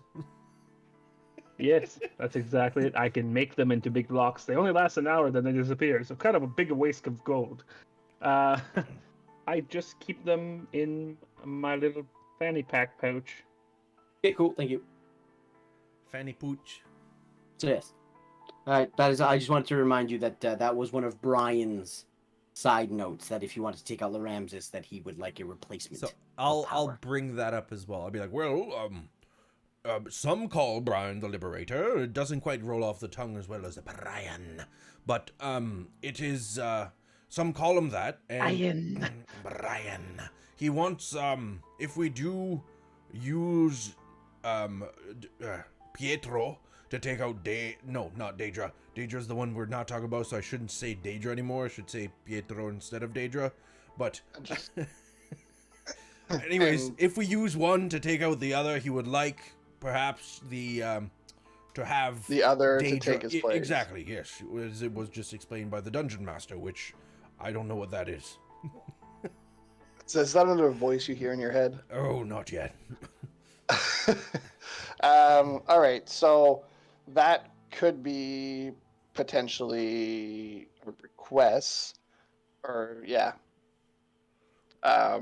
We can always bring up that the guy that severed the ties is dead, and Yeah. I do have proof. Maybe not that it's the guy, but I do have proof that he's dead. You sure do. Yep. All right. So I just wanted to make sure we're all like on the same page of what needs to be said. We're not missing anything. So, all right. By the way, just yeah. Go ahead, finish up. No, I was just saying. I was gonna say, just by the way, I don't know if any of you noticed, but we're down a member, and I'm just keeping an eye on him, just to see what he's doing. Oh, you mean Asher? He's been gone a while. No, I'm not looking at your junk. If I'm saying I'm keeping an eye on him. Well, he'll keep an eye on you.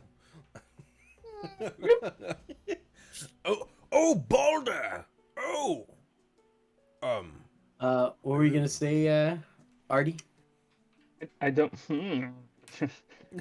I hate to perhaps put a damper on things, but I think I remember you guys mentioning that prey can't do any harm to Laramses, and does plotting count as that? Does that also count? Like if he's talking about it, or it's just physical slashing or stabbing? Okay, well, I don't know for sure, but I do have these gauntlets, as you have seen on my arms since you've met me. They give me spaghetti arms if I try to hurt a Laramses. So, Clarification: anybody tied okay, to Laramses? Because you tried to whack the rogue guy, the someone. arson, Okay, the yeah. arson guy. So it gives me spaghetti arms. Spaghetti's from. Anyways, it gives me noodle arms, and I'm feeling it's probably something like that. Like if I go to physically harm someone, it'll like maybe noodle body, maybe noodle cock. I don't know, but it'll be something, and I feel it's along those lines. It could be. I feel like I won't get a noodle body from plotting, so I don't know. I mean, I feel like we would have seen you just like flop if this was the case already. We've also plotted before we saw him again, so I feel like maybe he would have killed us all or something, like, you know what I mean? But maybe he's like listening. Maybe he's listening and be like, yes, bring Daedra to me and I shall kill all of you. Maybe that's why there's so many defensive positions here right now. Or maybe it's... Oh, is that what that was? I thought maybe like a festival or a market or something. I don't know. I don't know. The feeling isn't too jolly. Yeah. I'll So- say in Elvish, he's quite dense, isn't he? Yeah, there's some good in him. I just keep telling myself that. So as this conversation is going on between the three of you, Balder, you make it about probably, I'd say, 50 feet from your group. And you realize that the banner of the 25th is connected to a very well-kept homestead, a domicile. It is a 2-story cobblestone-built house, nice front yard, kept with like a nice garden, a few guards patrolling about, and you see that there are 2 banners bearing the 25th's logo.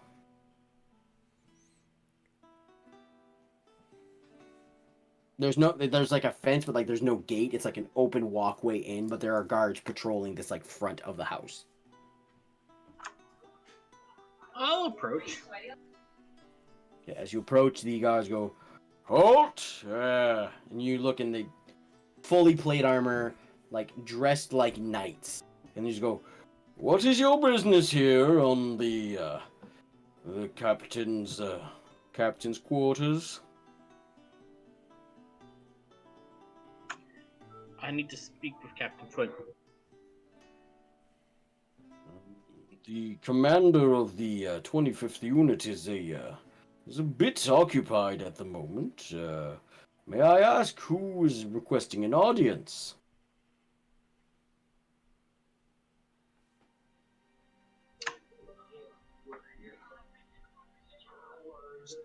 Say it's Camille.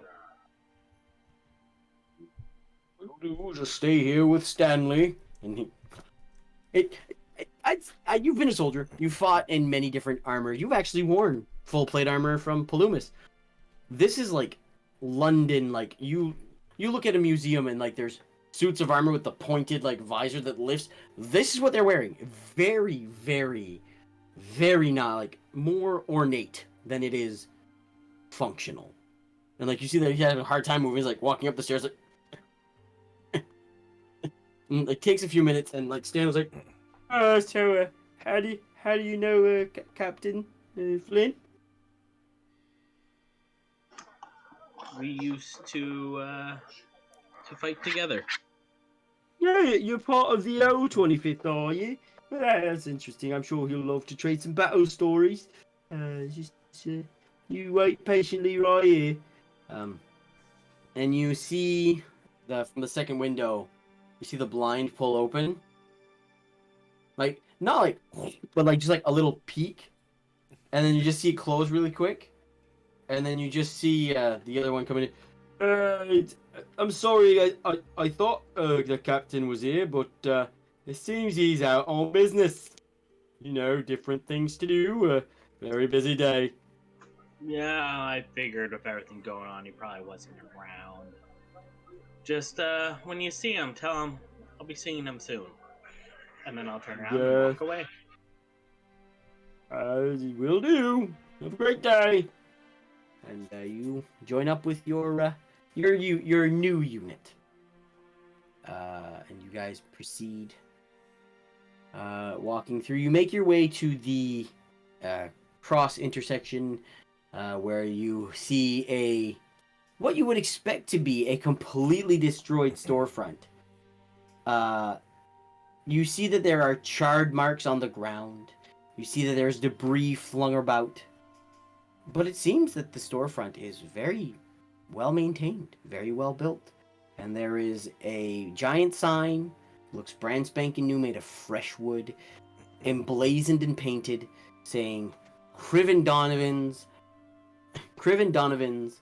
Magical Antiquities.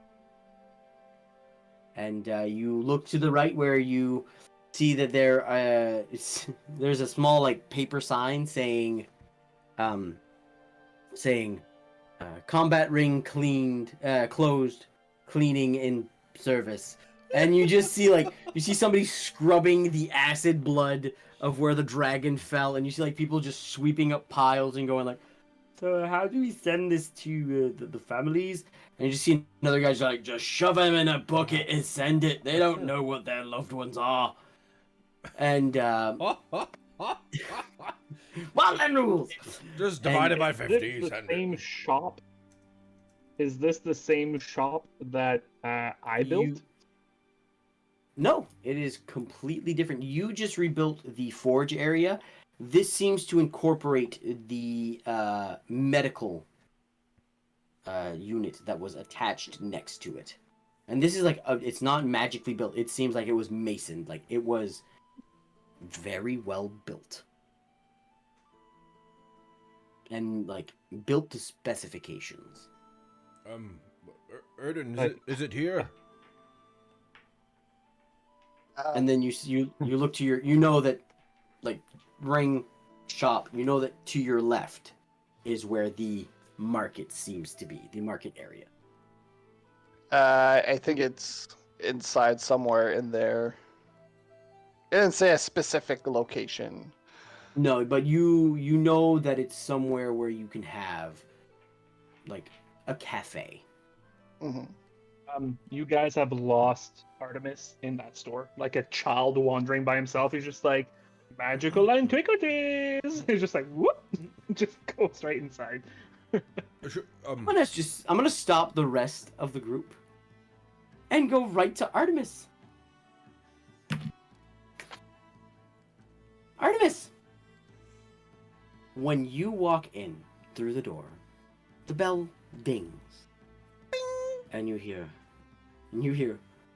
welcome to Kriv and Donovan, you son of a bitch! And you just see a fucking axe fly towards you. What's your AC? 14. You're lucky. He is very angry. You just see an axe. Like, he just grabbed and threw, and you just see an axe just smoke the wall and goes, the next one won't miss, and I will make sure that hellfire rains upon you, and flight will never grace your face or wings again. Get the fuck out of my shop, you disgusting barn owl. Give him the other 4 Rude, platinum. and I'm just gonna leave. I'm gonna Just grab. I'm gonna, if I can, I'm gonna pull the axe out of the wall, and I'm gonna be like, rude, and I'm gonna leave. You know what? He rolled a natural one, so I will not make you roll for It's just like on the a ground. strength check to rip it out. It's just like tip into the wood. So you go, rude, and pull it out. And as you walk out, you hear, I'm a fucking killer. I'm eating roast chicken. And it's like, you hear like, and you start hearing just, relax. We gotta shop. It's all you hear as you like leave. And you guys see Artemis walk out with a hand axe. It's very well crafted. Did you buy that? That was really quick. I've never gone speed shopping. Did you steal that? I'll say I almost got it in the head. That's an expression I'm not familiar with. But I mean, good for you. I like axes too. It's as Artemis walks out that Erden, you know the location you're in. The fighting pit's right there. You know that's the shop owner you fucked over. And you look and you go, Kriv and oh yeah, Born's name was Krivnorixis. He told you guys his name. That was yesterday. Ah, I thought he was gone. right. I'll just be like, I'll say in Elvish to Erden, I'll be like, I may have got tunnel vision when I saw magic, and I just like kind of forgot where we were. When I built it, it was nicer, I think. Anyways, shall we go? Shall. Yes, carry on. So yeah, so you guys make your way. I'll hold the hand. I sort of like, anybody want this? You can keep it as a souvenir. Okay. You now have steel and wood if you need to create anything. Do not. This is well crafted. So you make your way into the market. You see that it's very ramshackle. It's mostly tent shops. People like it's first come first serve. People are spreading their goods out, trying to make means to get a storefront so that they can pay for renovations. This is where people get their humble beginnings in the Crimson Capital. You can see that it usually when you walk into a normal market like this, it would be squadroned and just like going back and forth. This seems to be more just build where you can, but make sure you keep a path. It is almost like a labyrinth of just not a labyrinth, like a line just zigzagging and swirling and a really poor laid out Tim's drive-through. Perfect way to put it. 2 lanes, 1 lane, back to 2 lanes. What the fuck? Yeah. It is fucked. Remember the old shit, Shittiac yeah. one, boys? It's still the the old- same one. Yeah. Really messed up. Anyways. So enough reminiscing about our hometown. You make your way, and it is packed, and there's different smells. There's people roasting meats, like some of them are farm animals, other are just butchering wild animals that they've found. Like some of it are elks, some of them are monstrosities you've never seen, and it's very farmers market meets ramshackle. You've seen the videos where like there's the towns where people are selling their goods, then there's a train coming, so they just all put their shops up and the fucking train goes by, then they just drop down again. Okay, yeah. It's like those two fused together. And you see that like near the end of this maze of just mix mash of everything, there seems to be just buildings that seem to be kept together and a like fenced off little wall that's about 2 feet high and tables strung about. You see that there's actually a nicer storefront for a cafe. There is a nicer storefront for like a bakery. It seems like these shop owners have banded together, thrown their profits to keep this afloat. And it seems that everybody respects it as a neutral ground. You look about the tables and you see that they're like, it's not as bustling and bussin' as the Vulture's Rest. But you see that there are a few different people just sitting about, drinking tea, reading scrolls. Some of them are reading books. Would you guys like to roll a perception check? Sure. To see what kind of people you see. 15 for me.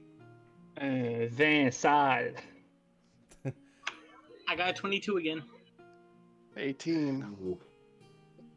All right. Erden and Prey, you guys are looking. For real. You see, you guys are looking about. There's different class here. Seems to be like people are just like either tired from walking this entire thing, and instead of walking all the way back before they have to go back to their lives, they are enjoying a drink. They're enjoying a conversation. Not Erden. Balder and Artie. Artie. Yeah, it took me a minute. I kept wanting to call him Asher. Okay, it was real hard. We've been saying Asher lots this episode. I specifically chose an A name to fuck with you guys. Fuck me.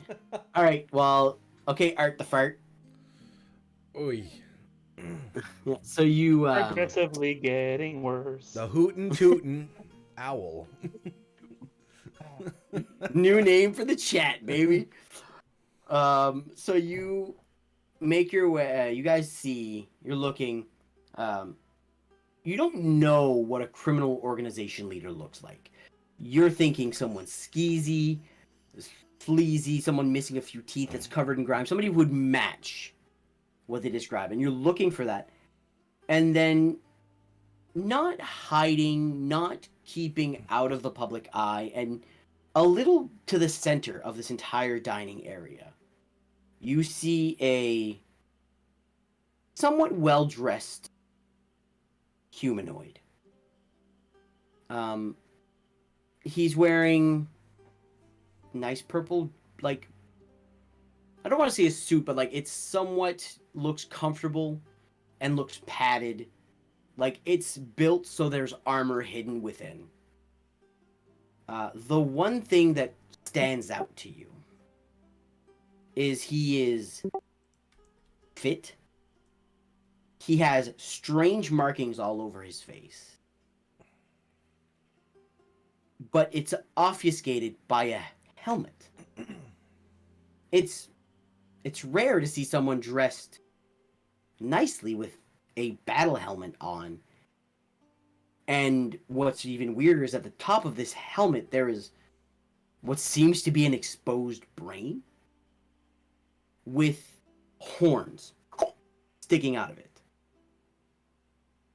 Takes you a minute to realize that, oh, this is a tiefling that has a helmet custom fitted to his head. And Artemis, you're the one who knows this.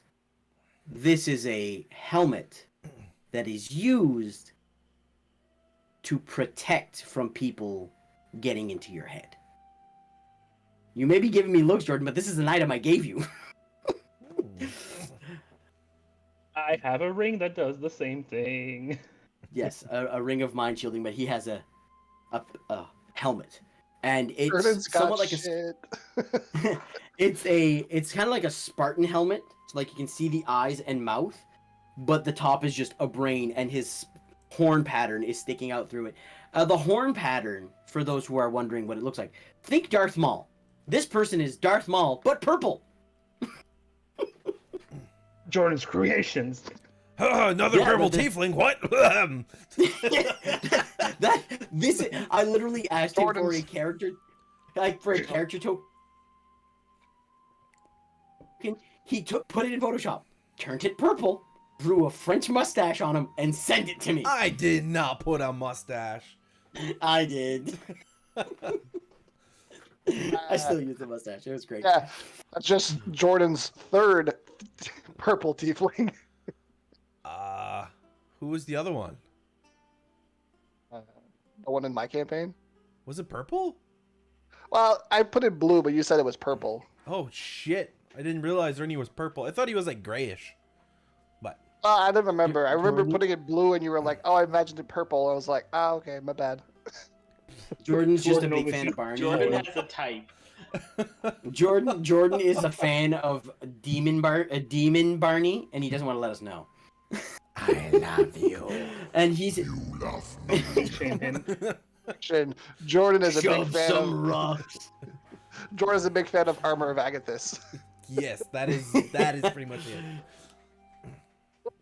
Yeah, so you see that he's sitting there, and like although this is strange to see, in the wildlands people don't seem to be paying this person the time of day. And he's sitting there and he just seems to be reading a book, drinking a cup of something, and he's just sitting there. And it stands out to you that like this person looks strange. And then you assume it's easy to assume that this is the person you're looking for. He is standing out from the crowd enough. So, Erden, you don't want me to talk? Not right now. Okay.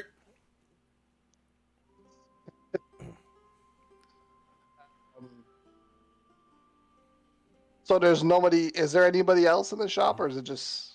This is like an open like how do I, like you know It's how a like food in court. the summer. Yeah, it's a food court, but they have it like outside with just tables strung about. It's like a little cafe, outside cafe. Like there's different stores you can buy stuff and then go sit and enjoy. In this place, there's probably about 20 to 30 tables. Maybe 15 are occupied. Like it's not super busy, but it's still there's a constant flow of people in and out, and people tend to just keep to themselves. This weird person sitting alone is sticking out, basically. Yes. So you said he's just sitting down reading a book. reading a book and drinking a cup of you don't know what. Yeah. Like drinking it. Try to blend in as much as I can. I'm just gonna go to the coffee shop and order myself something as well. Okay, they And give you a black cup of coffee. sure, let's say Erden likes that. No, you didn't tell me, so I'm just going off with. You go to a coffee shop and say, "Give me something." They're gonna give you a black cup of coffee and point you to the cream. So I'll kind of just grab a coffee and head over, and I'll stop at his table, and I'll grab the back of the chair and just say, may I? He looks at you and goes, "It's a chair. You can take it if you want to." No, I mean, do you mind if I sit with you? He closes the book and goes, "If there's anything you need to talk about, or if he's looking for someone to talk to, I will gladly share conversation." Me too. And as Perry says this, he looks around and goes, "You can also put the more the merrier." Yes. Just trying not to talk. Just like, I'll just pull a chair. So just to be Are clear, you getting anything to drink, Prey? No, not that stuff. Is there a table empty, like next to it, that I can still be in earshot, but not at the same table? Yes. I'm gonna ask Artemis this. Are you getting coffee? I don't have to pay for coffee ever in my whole life. Why would I spend my money on coffee? I'm just gonna drink from my flask. Not all coffee is the same. Thank you, Balder. You're My telling me you're gonna coffee- go. You're telling me you're gonna Oh, go to a I'll- distant land. A wizard who wants to study everything. His favorite thing in the world is coffee. Is not gonna try every goddamn coffee shop he finds. You know, as a Canadian, that every Timmy's is different. I've got 4 different kinds of beans sitting on my shelf right now. Come on. Got a pair of Goddamn, beans I'm sitting on my jealous of you. chair. Oh. Hey.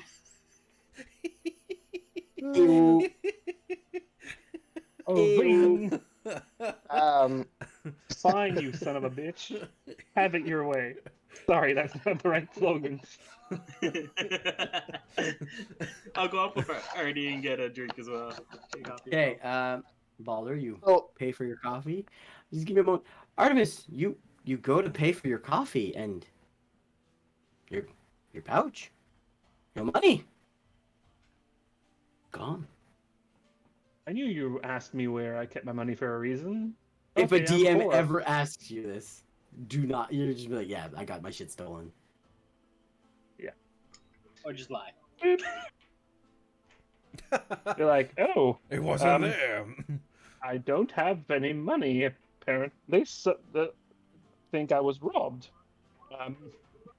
Bald, I hate to ask you this, but could you? Yeah, I got it. But when do you think you were robbed? When did you see your money last? Well,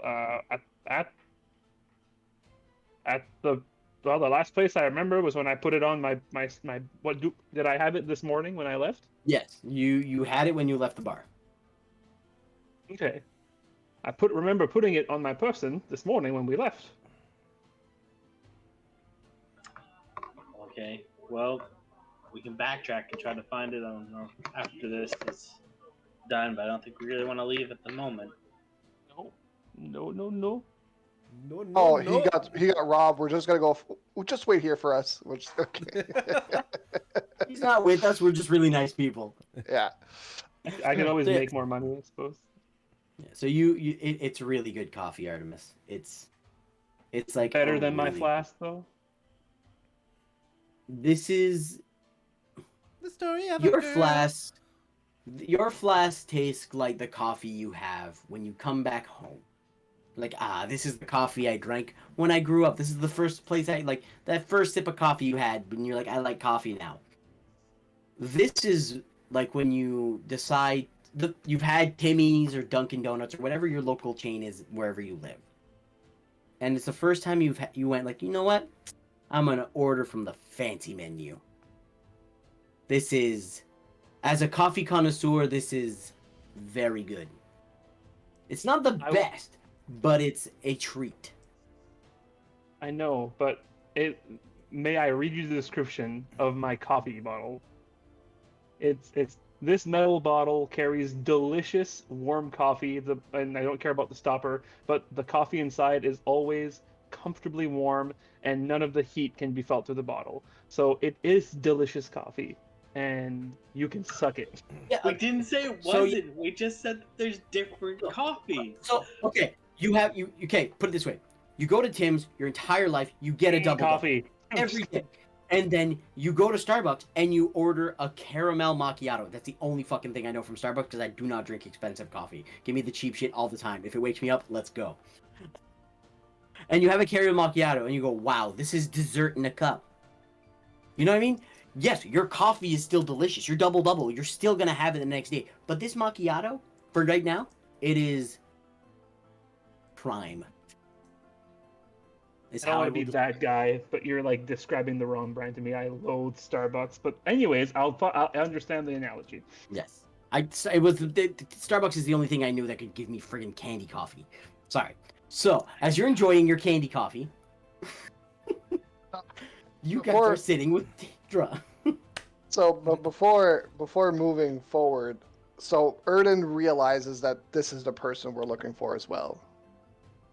Well, I assume before all this coffee talk started, Right. Balder and Artemis was like, "That is the man we're looking for.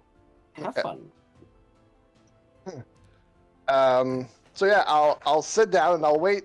I don't know if Balder is also sitting with Artemis or if he's sitting at the same. Yeah, with Artemis. Okay. Yeah. I'll just sit and I'll say, let me introduce myself first. My name is Erden Solak, and these are my friends, Invitas Preda, and I'll just point at the other table, Artemis Snow, and Balder Camille.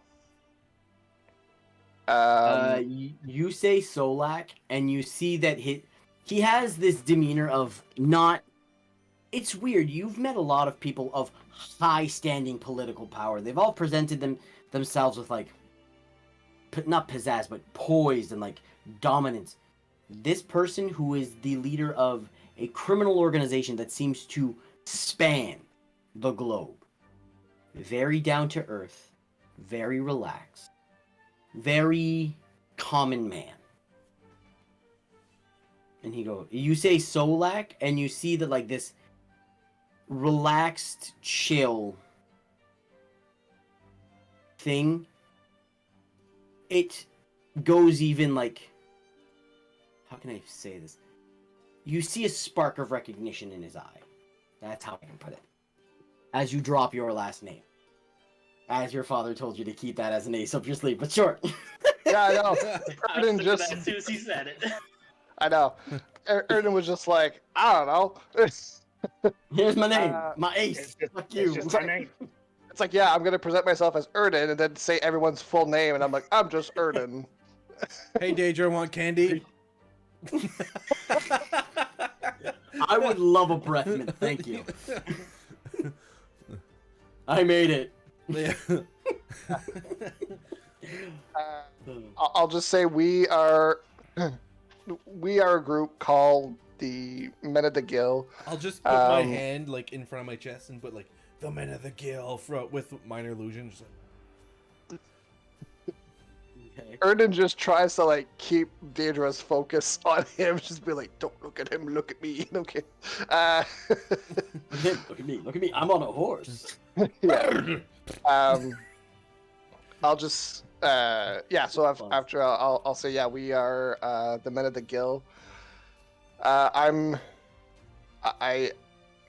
was given your name a while back from a friend of mine, and we've been trying to get in contact with you. So I don't want to waste your time. But the reason why we wanted to meet with you is because we need we need a service, or we need a favor that perhaps you might be the only person who could help us with. Um, Basically, the way that the war as has been evolving, we would like to make sure that a person that you have killed in the past, who is now back walking among us, does not take over and basically, from my point of view, potentially avoid a genocide from experience of things that I've seen about said person. Um, yeah, so the reason for a meeting is basically we need your help to stop him. I, yeah, trying to be as direct as I can and seeing where you stand on this. Erden, can I say something? As he Yes. says this, as you say this to Erden, Daedra looks at Prey, and looks at Erden and goes, "Thank you for being direct." Looks at Prey and goes, "This is an open conversation, friend. If you feel like saying something, please share it with the group." I just like look at Erden like, oh god, is this guy like being alpha right now? Like what is happening? I'll just like kind of let go of a sigh, just be like, just look at Prey and just nod. He's giving off very friendly vibes. Prey. He's not. Oh, He's not giving off. He's not giving off alpha. He's not giving off threatening. He's just being like, "This is common ground." Yeah, no, I just You saw lay it like out. like a confidence that's just like, you could sweep me away. I wouldn't know any different. Show me your loincloth. Daedra, we like Erden said, are the men of the Gill. Are you familiar with the gauntlet?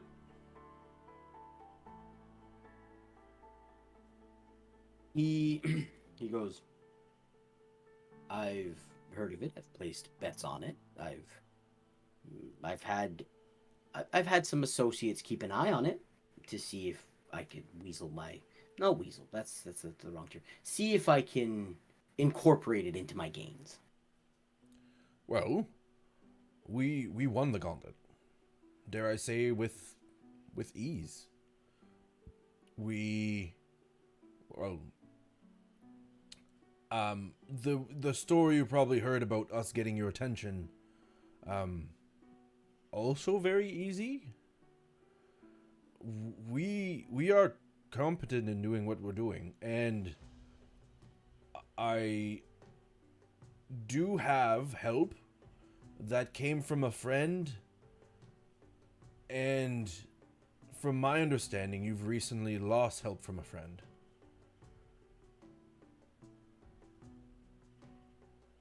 And I'll say in Infernal, Which he does understand.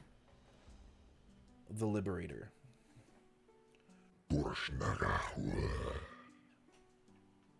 You guys hear Prey just fucking gurgle out like a big belch. Do you speak I'm Infernal? used to it. Speak Infernal. I'm just like, So now you can have secret conversations with Prey. You know this too. I'm not gonna make it obvious that I understood him, but I'm just gonna be like making a face like what's that noise he just made? It's like death metal gurgle. During our many travels, I've heard Prey snore, and I'm gonna say he snores in Infernal. So you guys are talking to Daedra, and he goes.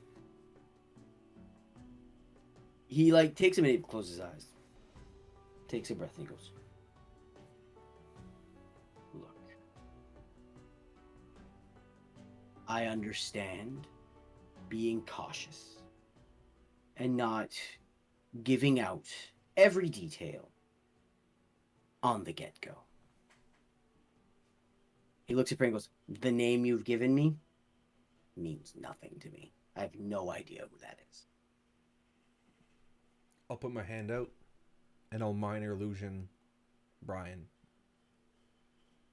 you, you as you're pulling your hand out, he turns to Erden and he goes, um,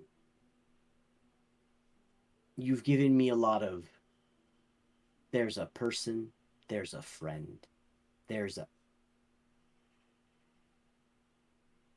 ideal in favors, an ideal in actions. In, Be direct. And instead of showing Brian, I'll show Dionysus Loramsus naked. he smirks. I will say you go from Brian, like you show Brian at first, and then he you see that his eyes dart towards it because you grabbed his attention. Cock. And then as his eyes Zooms in focus the on cock. it just turns into Loramses, and he just goes, as you show Loramses, you see a toothy grin across his face, and like he the tension that had appeared all of a sudden just like loosens up, and he goes, so please be direct with names, Very and well. then negotiations can begin. I Very don't well. I don't deal in No, I smoke and understand. mirrors. I just didn't want to say the wrong thing in the matter where it could get us in trouble. So I apologize for that. I will be more. As you say More trouble, like he goes, prey. just as you say in trouble, he goes, look, we're here having a conversation. The worst that happens if you say something I don't like, you'll see that I don't like it and you'll stop. You won't, you'll keep pushing it, I'll get up, I'll leave, and it's done. Nobody's walking out here with bloodshed. Nobody's walking out of here hurt. We're just trying to help each other out. And then he looks Very at well. Prey and Infernal. He looks at Prey and Infernal and he goes, the second one was funny. The first one is an entirely different conversation that we will have in our tongue. I'll reply in Infernal. I'll say, what do you want to know? After I'm done with him. Like, as he's talking in Infernal, it's as if his tone is very direct and, like, punched. More than how the language is naturally. Yes, like, well, so to them it sounds like a demon just like summoning itself. To you, it sounds like a disciplinarian going, like a hockey coach telling you, "This is the play we're doing, and if you don't, you're benched." Okay, I'll just nod and stay quiet. Erden looks in shock that Prey listens. So Artemis So- plays dumb. yeah. I also play dumb. Very well. Very well. You have proficiency in playing dumb. Yeah. So just to go back to give you kind of a baseline of where we come from with all of this, back a couple of weeks ago, we encountered a group who we stumble upon that resurrected Dionysus, which the portrait that my friend showed you was this because I'll show naked again. The smile comes back. So we didn't really know what that was about, really. And continuing our journey, we met with one of my friend who you may know, Mirabelle, and her group. You say Maribel, and the smile like diminishes, and you don't know if he's openly making them these things clear, if he's performing, or if he's just just a very down to earth guy who's just one-on-one. You say Maribel, and you see that like a somber look gets on his face, and you say, and her group, and then the somberness just fades. Okay. I won't go into details with that, but I'll just say I met one of my old friend Mirabelle, and she told me about everything that had happened with Dionysus. But then one of our friends got kind of linked to Dionysus as he revived him, and he invited us to meet him here in the Crimson Capital. So along our journey, we came here, and basically when we spoke to him, he kind of went about on his thought on the war and where he was heading with it. And I gotta say, he needs to be stopped, and we need to stop him, in my personal opinion. Um, and I know that from the information that I've had, that you've dealt with him before, and we would happily help you if you would help us to get rid of him once again, hopefully for good. Um, I've been to his temple by accident, and I've seen portraits of him in a town ravaged by fire. My guts just tells me that he needs to be stopped.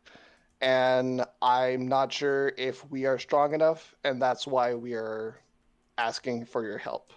And we would gladly, in return, help you.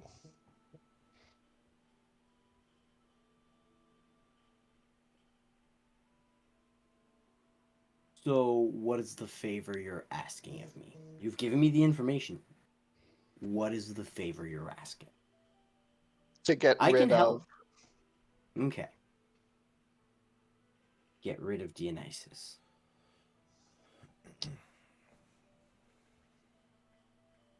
Usually, I tend to do work, then say I need a favor later on. With this, I feel like I'm gonna go to a spot I've been before. As someone once told me, it's easy to cut the head off a snake. It'll just, another snake will come up. But if you devour the whole snake, you're the only thing that's left. If you want my help, my organization, I'm not just asking to take Dionysus's organization. I already did that. I want his seat.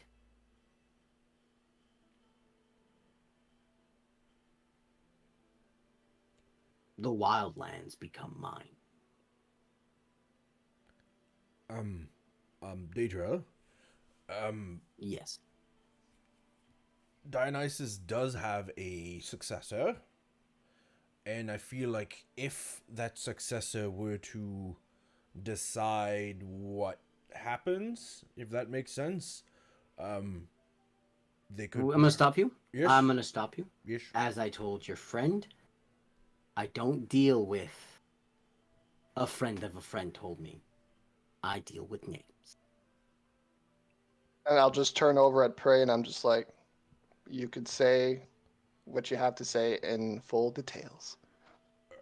Look, like I said, Dionysus has a successor. Who's the successor? I'll add a detail here. I am the successor. As you know, a friend of a friend isn't necessarily a friend.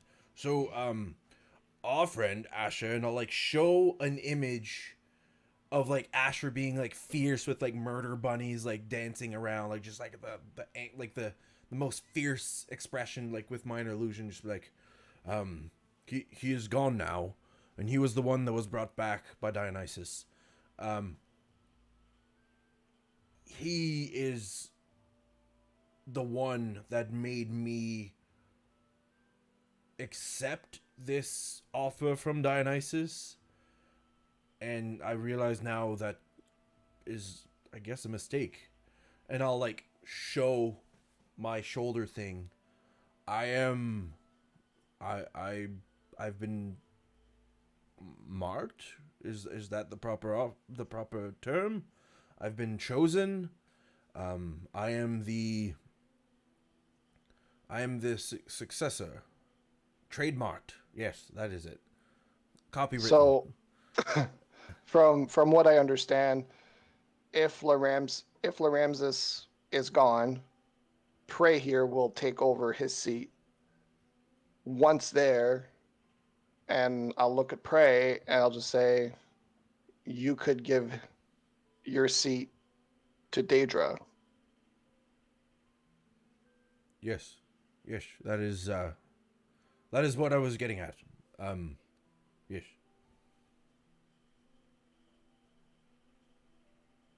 The only thing, Daedra. the only thing that I don't know if Prey would have shared this with me, that you can't physically hurt.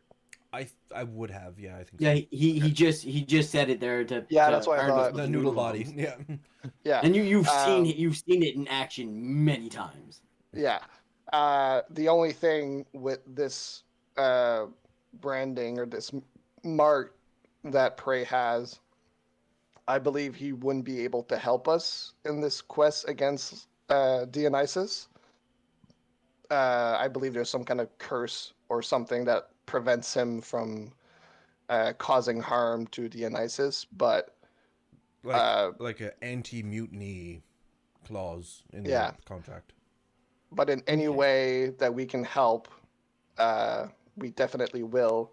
Even though you are doing us a favor, if we can help in any way with that favor, we will. Okay. Okay. That seems completely feasible. Um, just a quick question because if we're putting everything out, I didn't come to this meeting unprepared. I did do a bit of digging on all of you. Um,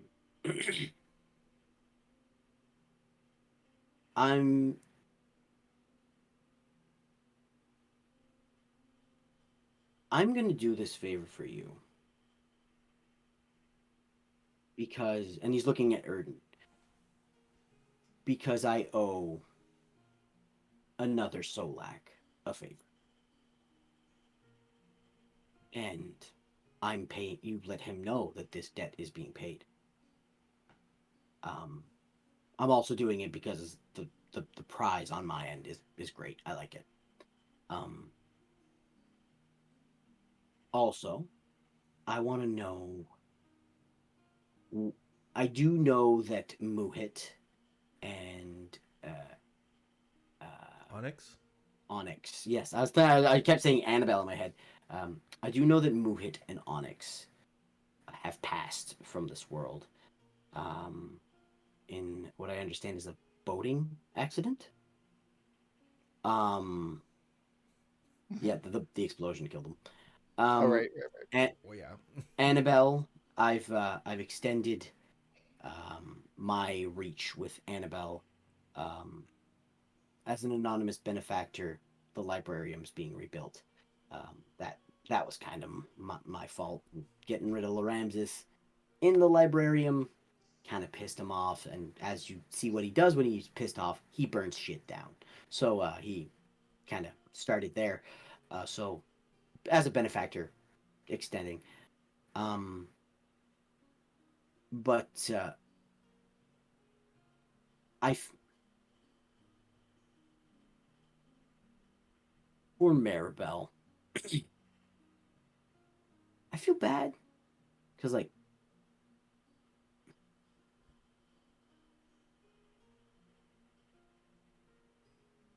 I got her to follow my lead, kind of know her mom. Don't we all? No, I'm just I kidding. mean, I It- technically do. it was an iffy, and if our splitting ways, I didn't mind leaving Muhit, Onyx, and Annabelle with what they did. Annabelle was a bit more humane. It's hard to condemn a moral compass. And I know that she can't go home. She can't come here. Once this is all done, if we survive, you send her my way. If I have political sway, I can make things right. Very well. She's safe right now, but I definitely will.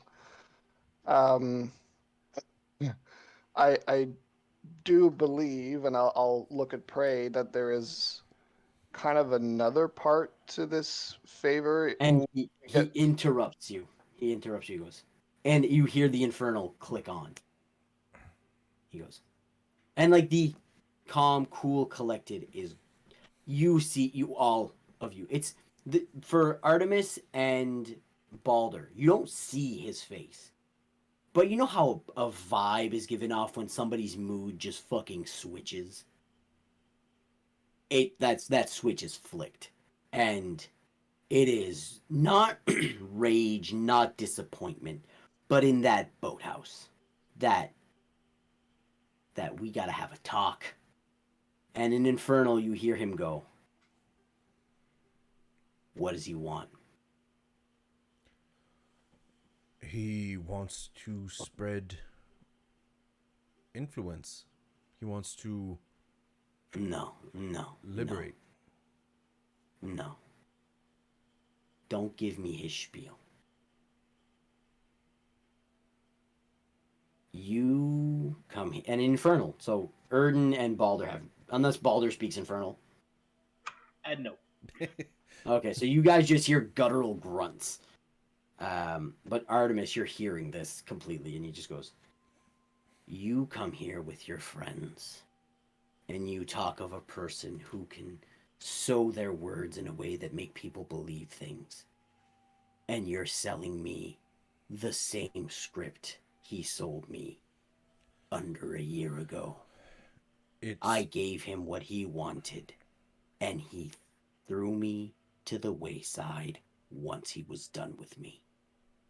What makes you any different? What makes any of us different to him?" Well, Asher, he was given the choice, and I don't know why he needed to make the choice. It's a bit beyond my knowledge of the situation, but he chose to keep the Ramses under the Liberators' Please, just powers. He wants you. He wants you. What do you call him? I call him Brian. Everybody call. I will call him Brian, because the word you're saying is what it's what Dio uses. Dickonisis. Dickonice. No. Just tried to come up with something. He goes, it's what Ramses calls him, and no, I don't use his dialect. I took his organization from him and molded the name a little bit different from how he had it, just so when he realized that it was still around and I was controlling it, it would piss him off. This just a free tidbit for you and your friends. Ramses has an ego. Do you want to know how I drew him out the last time to get him killed, to fall into the trap I had so easily laid out? I literally sent him a message saying, "Hey, here I am. Come get me, you piece of shit." And he showed up. So yes, I understand he has the influence and all that. I don't know on my end what, like, I want you to understand that Brian is helping me. Like, he's a very big part of my abilities and whatnot. Like, he's Ryan helped me to get where I'm at. But he decides to put me, my contributions that I gave him, in front of someone who's never spoken to me, who's only spoken to the enemy, whose only knowledge of my existence is from a person who can't describe me. Do you want to know why Maribel couldn't give you any information on who I was? I erased all records of myself. I got an organization with power. I don't exist. There's no birth record. There's no military record. There's nothing. I'm scrubbed. But there's only so much you can do to a person's psyche to scrub clean. They know I exist, but they can't prove it. It's an evil thing to do. But to keep the world safe from fucks like that, that's what I had to do. I'm trying to make that better.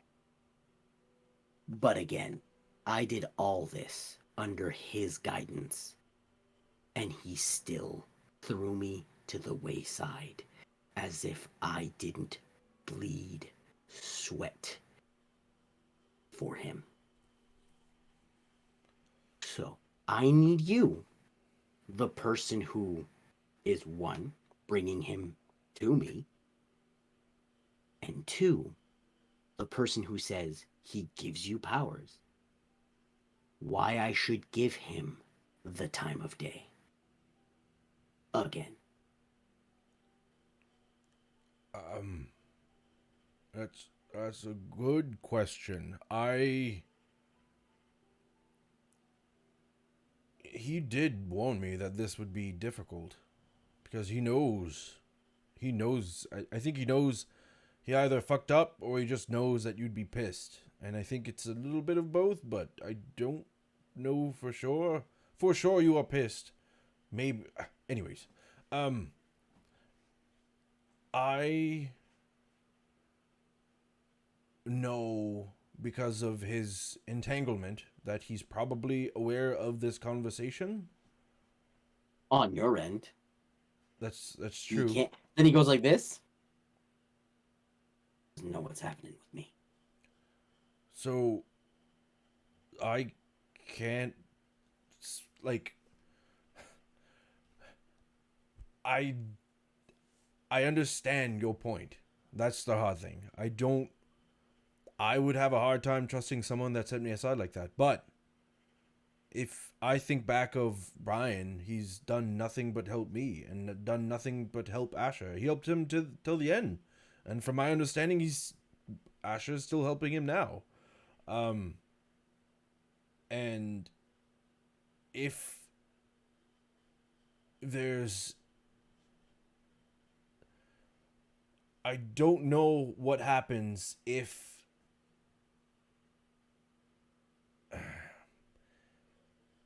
what would be the ideal situation for you? You get the chair and then you burn down the church? You say this and he takes a moment. He goes,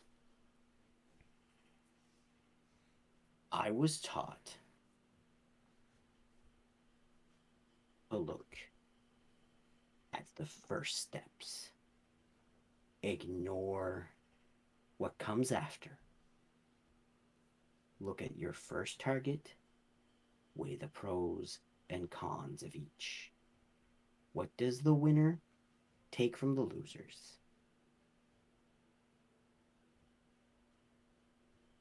And I know if I take Loramsis out again, I can give these people more than they need, more than they deserve. But with the Church of Chaos, that's celestial entanglement. That's know how hard it is to have power that can take out a vampire, that can spawn other vampires. Have that in your hands, in your being. And then one day, just gone. Now, I'm still formidable. Still have all my strength. But his gifts are gone. I can arrange a way to get Loram's dead. Tell me why I should accept Brian into my life. Not why you accepted him, why I should accept him. And Artemis, I know you want to say something there. It's because I have a question. Yes. Sidebar, with divination, does everybody hear the conversation or just me? Let us double check here. I have it Bug open, Eagle. but you ask a single question concerning a specific goal, event, or activity. The DM offers a truthful reply, which is short phrase, a cryptic rhyme, or an omen. But like No, it doesn't. no, that was let me see. Verbal. You can whisper it under your breath. Like you can whisper it. You won't hear they won't hear the answer. You will, but you can like Okay, that's what I meant. Like if they can't hear the answer, then that kind of takes away what I was thinking of doing. So well, it depends. I will ask this because it does say DM Omen Cryptic. What deity are you reaching out for? I was going to interject an infernal Okay. to get their attention, and I was going to say, what if I can cast divination and then have Asher explain to them? Because I can reach out to a God's servant, and who better than a saint? Uh, Mm. Mm. it would be bending the rule. That's why I asked if everybody could hear it. If only I Yeah, could no, hear that it, would be it's like me convincing Daedra, and I am not a convincing yeah. person. So Could Yeah. could you that's why I not asked the like question. a live feed of what you're being told by Asher? And also, again, you did hear that the reason that Brian can't hear the two sides of the conversation, he pointed to his helmet. Mhm. So you assume that unless Daedra wants him in his head, Brian ain't getting in his head. So pray, as this little sidebar has happened, did you come up with anything? Well, Daedra, I don't want to be grim, but if you don't, this is not meant to be a threat, but if you don't help, what happens if if I have to help Dionysus? What if he compels me to do something? And then what if, through that influence, I get my friends to help me as well, as you did with your group? You lead them to, to do what you want. What if that happens to me through Dionysus? And what if, instead of you getting your group to kill him, what if he gets my group to kill you? Or take out your group? Or lead the war? Or. I'm not saying consider taking Brian because bad things could happen. That sounds like a threat, but I'm saying what if you just get the powers and you do with them as you may? And I can't make you want Brian. You know what it is. You have to take Brian by yourself. Pretty much. I can't, Consent, baby. exactly. I can't get you to want Brian, but I can. What- You know Brian. That's the thing. I can't you know this person better than I do. I've literally had him for 3 days, 4 days, 5 days, less than a week. What a shame you guys are in possession of a cube that could take you directly to Brian so you could have this conversation face to face. No, no. Pray don't know that. Pray don't know that. Ray don't know that. So as you're having this conversation, Pray, you hear just like it sounds like a voice of impulse, but it's not your voice. You know this isn't Pray's voice, but it's a voice in your head going, if he's open for conversation, you do have a gateway in your pockets. So not the meta conversation. The god just like no, "Hey, by the way." not the gate cube. Oh. That's not what he's talking about. Oh. Hmm. Tell him what they are. Tell him that I will not force him to do anything. But I do have one contingency. If we're having this conversation, I want everyone at the table.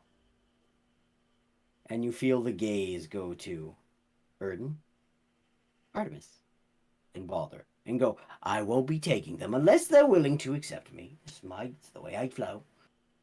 But I feel like they deserve to have a name to the face, a face to the name, don't you? I'll not take your friends, I promise. So you just want to meet them? I'd like to meet the people who are helping to spread my gospel. I will say, in common, after a long conversation in Infernal, I'll whip out the little pouch of beads of liberation. I'll put one on the table in front of Daedra. I'll say, I perhaps am not the best advocate. Maybe that's not the right word. That's a big word for me. For Brian, but that, and I look over at Erden, that will get you in touch with Brian. And I'll grab another one, and I'll reach over to the other table and put it in front of Artemis. Brian perhaps would be open to a conversation to all of us. Oh no, sorry, he is. If you are willing, he won't force anything upon anyone. That is the good truth of the cock. And I'll grab the next one, I'll put it in front of Balder. Perhaps this could be a glorious day when we all get to meet and finally put a face to the name. Brian. What say you, men of the Gill? What do you say? And I look around with I look with a sorry face towards Erden, sorry.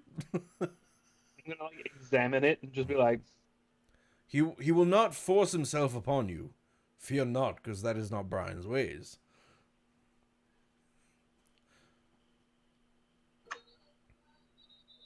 I'm open to conversation. Do I know that you just swallow it and then you're connected kind of thing? You have never seen anybody use these. Every time Asher has been very sleight of handsy. Cool. So I'm like, Balder. I gave one to Balder when I said no, Balder says yes. Oh yes. Artie. I will if you stop calling me Artie. All right, Art. Oh God. Artemis. Artemis says yes. Erden, remember when I offered you candy and I gave you this thing? It was immediately after you said you'd never met Brian, and I just offered subliminally a way to do so. And I wanted to make you feel like it was on your own accord, like it was just happening, not related to candy. Mm-hmm. I'll kind of look at the candy and I'll try to glance over at Daedra. What does he do? Daedra's looking at you. Me or Erden? At Erden. Okay. He's just staring at you. I'll be if it opens up conversation and we can all come to an agreement. I'll take it. I don't like it, Okay. but I'll take it. Daedra grabs the candy and goes, in for a penny, in for a pound. So I will ask the men of the Gill this. It is past our usual runtime. Brian this week or Brian next week? Brian 10 minutes or Brian 50 minutes? That all depends on you guys. Maybe Brian next week, because it could be All Brian right. for an hour. Not a problem. So, Yeah, I'm feeling You it's all- probably gonna be an hour. you guys all take, and you... Everybody except for Prey, because Prey you can eat one if you want to see what it tastes like. Nah. And everybody takes it, and you all just sit there for a minute. Everything's moving Knowledge. around you. Knowledge is power. Take the drugs. So as you guys all take the beads of liberation, beads of chaos, or whatever the hell you want to call them, and you swallow them, first few seconds nothing happens, and then just everything around you stops moving, and the light just begins to shut down around you. And as the light centers around the 5 of you, you all simultaneously hear.